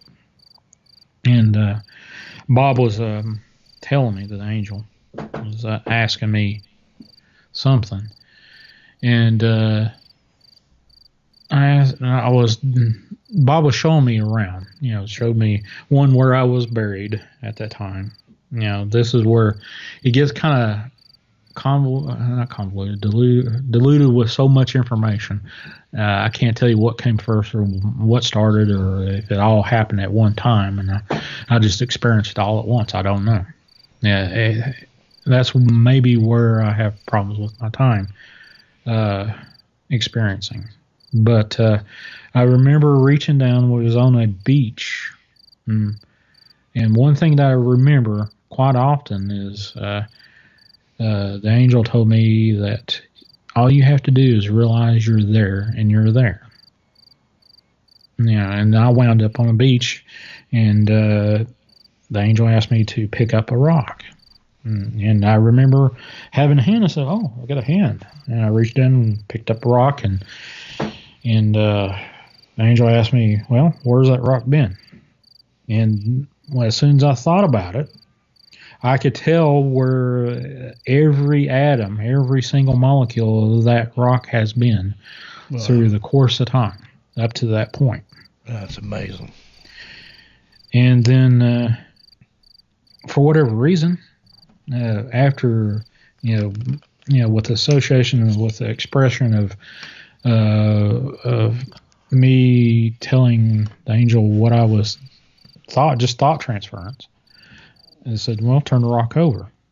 And then I turned the rock over, and then everything hit me at once. And I figured out who God was, what God was, and where God was everywhere, everything. And yeah, God is real to me. As this computer in front of me, as this wheelchair I'm in right now. Yeah, it's more real to me than anything else. So, no, that's amazing. I've talked to a person who'd had a similar near-death experience, and he said that It's a guy that came to our church when I was a kid that had died and came back. And he said, people can tell me it was a hallucination or it was, because of stuff in my brain that I'd been told. But he said, but to me, he said, it would be like if you turned your stove eye on and put your hand on it and burn yourself, and for me to tell you, no, it's not hot, you didn't get burnt. He said that's how real it was and how it stayed with him in the city. He said, I know it wasn't anything that I dreamed or hallucinated. He's like, I was there. I saw these things. I talked to these people, just like I'm standing here in front of the congregation talking to you this morning. And that's always stuck with me, that analogy of putting your hand on a stove and then somebody trying to tell you, oh, that's not hot. It didn't burn you. So I don't discount anything anybody tells me. I take it at face value because I've had stories that are just beyond belief. There's no explanation, not anything on that grand of a scale, but, it's everybody's experience is their own, and it's as real to them as mine are to me. So that's, who am I to sit in judgment and say, no, that didn't really happen, or that couldn't happen like that, or you dreamed it, or you hallucinated it. I give everybody the benefit of the doubt. One thing that I came out with this experience is not to belief. It's not even a belief. This is the absolute knowledge that God is real. This is not one thing that you could force me to say otherwise. Well, by hook or crook, there's no way that you can get me to say God's not real.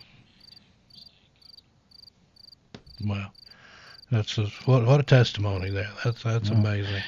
But one thing that not going back and trying to recount something else, but after I got through the near-death experience and I started really waking up, which I spent 3 months in the hospital total. It was like the lights were on when I came home or came back. There were lights left on, and I started experiencing more and more, if you call it paranormal or normal or whatever you want to call it. It's just. It doesn't. I experience something paranormal just about every day.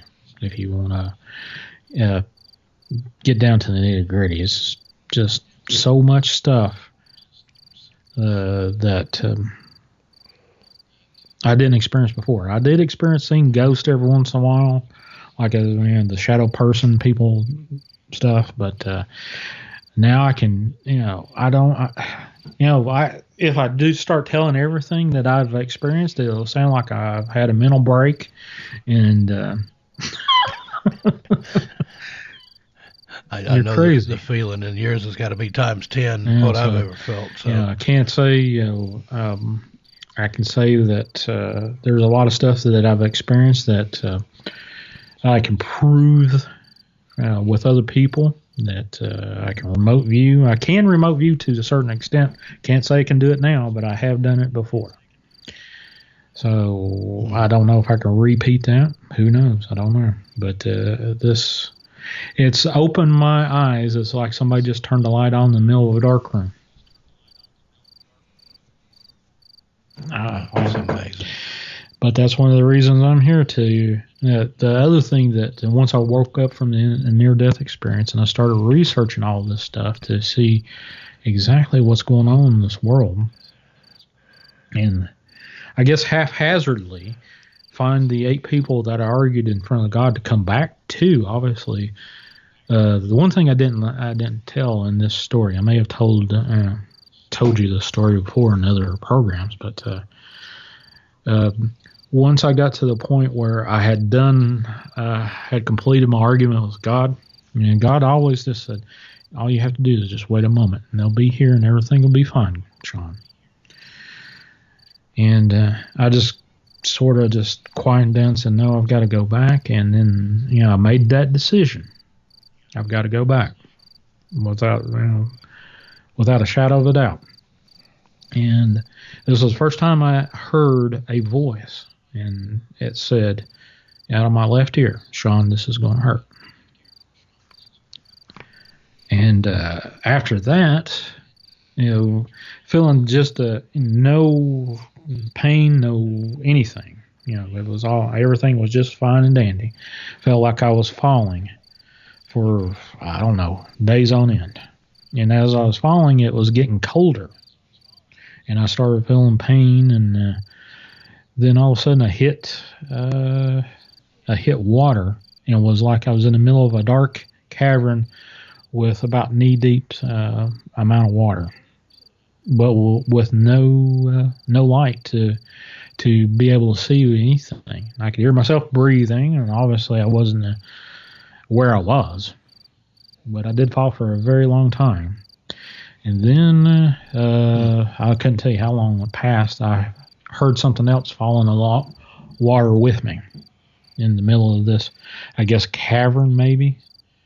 That's about my best explanation of where it was or what I was experiencing. And I could hear this raspy breathing. And of course, at that time, I was just to experience all this crap, heaven, hell. I didn't even talk about the hell part of it, but I was like, well, I don't know what you are or who you are. I said, I can hear you breathing. Who the hell are you? And didn't say anything. I'd hear moving around and breathing, and I said, I don't care who you are. I'm going to find you, and I'm going to figure out what you are and make you tell me what's going on here. And all of a sudden said, I will be with, it was a raspy voice. I can remember hearing it. And it said, I was with you before this experience, and I will be with you from this point forward. And I said, no, you're not. Then I remember everything went dark after that, and I woke up in a hospital bed with nurses around me, praying around me. And that's the thick and thin of the ending of that near-death experience. Now, it being said, wow, that presence I have dreamed about. Yeah. Did you get a sense of evil off of it? Did it feel like something demonic? Or it felt familiar and it felt evil. But I've had some extraordinary dreams. Not a lot of them. 3. 2 I've actually told, and told Terry 2 of them. Miss T in there. And a third I'm not going to share with anybody, I don't think. But 2 of them, I remember in one dream, it was very vivid. One of the things is I rarely dream regular dreams anymore. Rarely. Now, usually I wake up in a dream, and then I realize I got a leg in a dream, and then I snap out of it, and it's like, okay, I'm in a dream, kind of deal. And one of these dreams, I was in a field of kind of hip tall grass, and I looked down and I said, hey, I got a left leg. I'm in a dream. Cool. Well, let's find out where this goes. And it was like dusk. And it was in the mountains. I was kind of familiar with it. Seen an old black, dark, kind of abandoned looking barn. And I walked up to it, and there was gravel all around it, and saw some lights flickering inside of it, like candle light. And I opened up this door and look in, and there's like this makeshift, well, not makeshift church. This is like a church in a dark but candle lit. And I see this big black, it kind of glossy like porcelain, but black image of an angel, statue at the altar, and then pews like you would see in a church. And I see this black mass sitting in this pew. And this black mass had a couple eyes looking at me. And I was like, okay, well, what is this place? I said, I've been waiting for you. And I said, okay, why have you been waiting for me? Said, I've been waiting for you to get you to help me do what I need to do. And I was like, of course, I'm fully aware that I'm in a dream. So, of course, I'm like, well, you can't hurt me. I'm in a dream. Big deal. So I sit and get in front of it to like a pew ahead of the thing in this dream. And said, okay, what do you want with me? I said, well, I've been with you all this time. Don't you remember me in the water with you once you were pushed out of heaven? I was like, oh, that's you. And then next thing I know was I need you to do something with me to help me do this. And then showed me a bunch of stuff. And I said, no, I'm not going to help you. Said, I got rid of you once I went into this near-death experience. I was haunted. I actually think I was possessed to a certain degree by this thing that was in this church before this near-death experience. And I refused it, and I got up, and this thing started throwing a fit and sounded like a herd of cattle yelling and screaming and a rage, and pews flying all over the place. And I never paid any attention to it after that. And I walked up to that big black angel statue, and I was kind of admiring it with the candlelight, and I reached out to touch it to feel what it felt like. And all of a sudden I hear this, the noise stop, and this thing growls out, "That's mine." So of course I'm like, the hell it is. So I reached out, grabbed the top of the statue, and this thing grabs the bottom of the statue. And it's sort of like, how candle wax will melt and it pulls apart, easily. That's the way this thing happened to pull apart.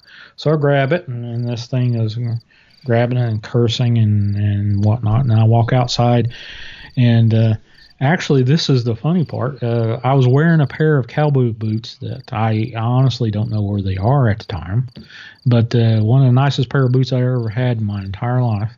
I was wearing them in this dream, and the boot heel gets caught in my left boot heel, ironically. Gets caught in the gravel, and I fall, and the top half of the statue in this dream kind of flies up, and then comes barreling back down at me and hits me in the chest, and it's sort of like it passes right into me as this thing is chasing me outside. And then I wake up and out of this dream going, what the hell just happened? But like I said, I've experienced this thing 3 times total in this these vivid dreams I've had. I've had other dreams, and like I said, usually I wake up and I am totally cognizant that I'm in a dream. And usually it's because I realize I've got a leg in it. And that's about all I can say about that. Other than now that I look back at that dream, I'm like, shit, Shawn, what were you? Are you coming off of all that anesthesia that you had a few years ago? But wow, what a story. I mean, I've heard you tell part of it before, but thanks for doing it for us here tonight, and just such a personal thing to share too. That's amazing, and I really appreciate it, Shawn. Thank you for being here. And after all that, I don't want to tell any more stories because it would pale in comparison to what you shared with us there. So can't follow an act like that, buddy. So I'm going to go ahead and wind it up here. But we've been on here almost 3.5 hours, so time flies, man. But I've enjoyed every minute of it. Shawn, want to have you back sometime soon. Anytime, man. Anytime. And more ghost stories to be told. And if you don't mind, let me. I hope I haven't worn you out. I'll let you do most of the talking, and I have to say, because I just get so caught up and enwrapped in what you're telling that I kind of forget that. Oh yeah, I'm supposed to be the host. Right. I'm supposed to be talking too. I just let you go. But hey, let me pass on a couple of things for it. Tomorrow night, 7 to 9 p.m. Central Time. Find Dark Waters channel on YouTube. I'll be live with my special guest. Hold on a second, let me get the book here. I'll have live tomorrow night, and I'll be taking calls tomorrow night with this gentleman, Robbie Thomas, psychic profiler. We'll be discussing his book. This is the second time he's been on my show. The book's called Psychic Profiler, The Real Deal True Crime Cases, Volume 1. And he'll be on my show for 2 hours. And I hope that you come over and join me. And next week I'll have, the psychic lawyer next week after. But join me tomorrow night, Dark Waters channel on YouTube and Paranormal Radio app 107.7 FM out of New Orleans. I dropped a link to Dark Waters channel there in the chat, and then they can listen to that on your channel. Yeah, I've got. If you click, let me click my name here. I'll just pop it up and say click my name. Oh crap! Well, I just skipped out of the thing here. Hold on just a second. Click on my name, and then if you're in the chat there, you can find my channel. And there you go. Yeah, there you go. And subscribe there. Now, I haven't done a whole lot in the last 2 weeks in it just because a lot of stuff there that's happened personally. But what I foresee with that channel will be just an extension of my Chasing the Truth channel that happens Saturday nights. But every Saturday night, 7 to 9 p.m. Central Time, I'm usually live unless something happens in my personal life, which is rare. Last time I actually kind of not did a show, I was sicker than a dog with the flu. Back in... Yeah. I would have made you a moderator there, Shawn, if you want to post actual links. Feel free. I should have done that at the beginning of the show. I didn't even think about it. I was kind of disjointed. We were about a minute late getting started. Oh, that's all right. That was my fault. Life stuff going on, and I appreciate you covering for me while I took a little break. That's the first time I've ever had to do that. But I will say it was thanks to the good people at the Silverbridge Coffee Company who nice enough to send me some of their Mothman blend. We're going to have a little promotion coming up with them real soon. I know I teased you about it last week. It's not quite all the details worked out, but everybody keep an eye out. I got something you're going to enjoy coming up from Silverbridge Coffee Company. You can find them online at silverbridgecoffee.com. They're right there across the Silver Bridge from where the Mothman, where that the old Silver Bridge collapsed. That they're there in, and I'm going to butcher this, Gallipolis, Ohio. I probably said it wrong. But check them out. They've got some of the best coffee I've ever had. All right. Let's see. If you want to join in on the Dark Waters, IamDarkWaters.com, there's a free chat room. That's the official chat room for Dark Waters. IamDarkWaters.com, all one word. And click on the chat room.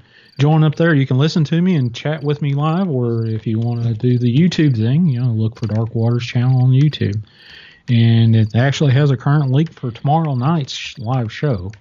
I actually posted that Monday of this week after I got everything squared away. So, dropped one in there. And if you wanted to call me, I've got a couple of contacts. Shawn G, SHAWNG at IamDarkWaters.com is my email address, or my show. My show phone number is 931-994-6917. 931-994-6917. And actually, the crazy thing is when people do call that number, and I answer, they say, "I didn't think you'd answer." Like, yeah, I told you I would. Surprise. I'm going to put, there's a link to your YouTube channel as well. And above that, I have I Am Dark Waters. And then a little bit farther up there was the Dark Waters YouTube channel. But yeah, tune in tomorrow night. It's a great show. Sometimes I sit in the YouTube. Other times I'll go on to the actual I Am Dark Waters. It looks like you have to pay to do it, but you don't. You can go into the chat there for free. And it's kind of like we've had here tonight. There's always some good conversation in the chat there, and I think sometimes Dark Waters himself drops in. Yeah, he averages out about once or twice a month, something like that. He'll pop in. He doesn't even really tell me. I just see him pop up. He just shows up. remember one time on the Zombified's channel, and I just casually mentioned him, and he called in. It's like, hey, come on in. Speak of the devil appears. But no, I have nothing but respect for the man, and if he is the man as far as Dog Man. Oh yeah, well, Steve, I've had fun, man. Every time that we get Sean, to talking, we get together, we get cranked up. Don't we? Got to have you back again. Oh yeah, anytime. This is one of my favorite episodes I've ever done, man. And I appreciate you coming on kind of short notice. I just messaged you a couple of days ago. Like, what are you doing Friday? You want to come tell some stories around the virtual campfire? So I hope everybody's enjoyed this. Give a show of hands, a round of applause there in the chat for Shawn. We appreciate you, buddy. You stay safe and have a great keep your powder dry weekend there, and happy Good Friday and happy Easter. Good Friday, Passover, and all that going on. So everybody have a good one. Again, on behalf of Shawn, on behalf of Bill, everybody send some good feelings and light toward Bill so he gets to feeling better. But thank you all for joining us. Again, on behalf of Bill and Shawn, I'm Steve Stockton. And whatever it is, wherever you are, happy to have a good day, evening, morning. I love every one of you. And I am out of here. Thanks, folks. And got more videos coming up in a few days, and then I'll probably be back next weekend with another live stream. Maybe Friday, maybe Saturday, but I'll let you know. Thanks again. Everybody have a good night. Stay safe, kids. Take care, folks.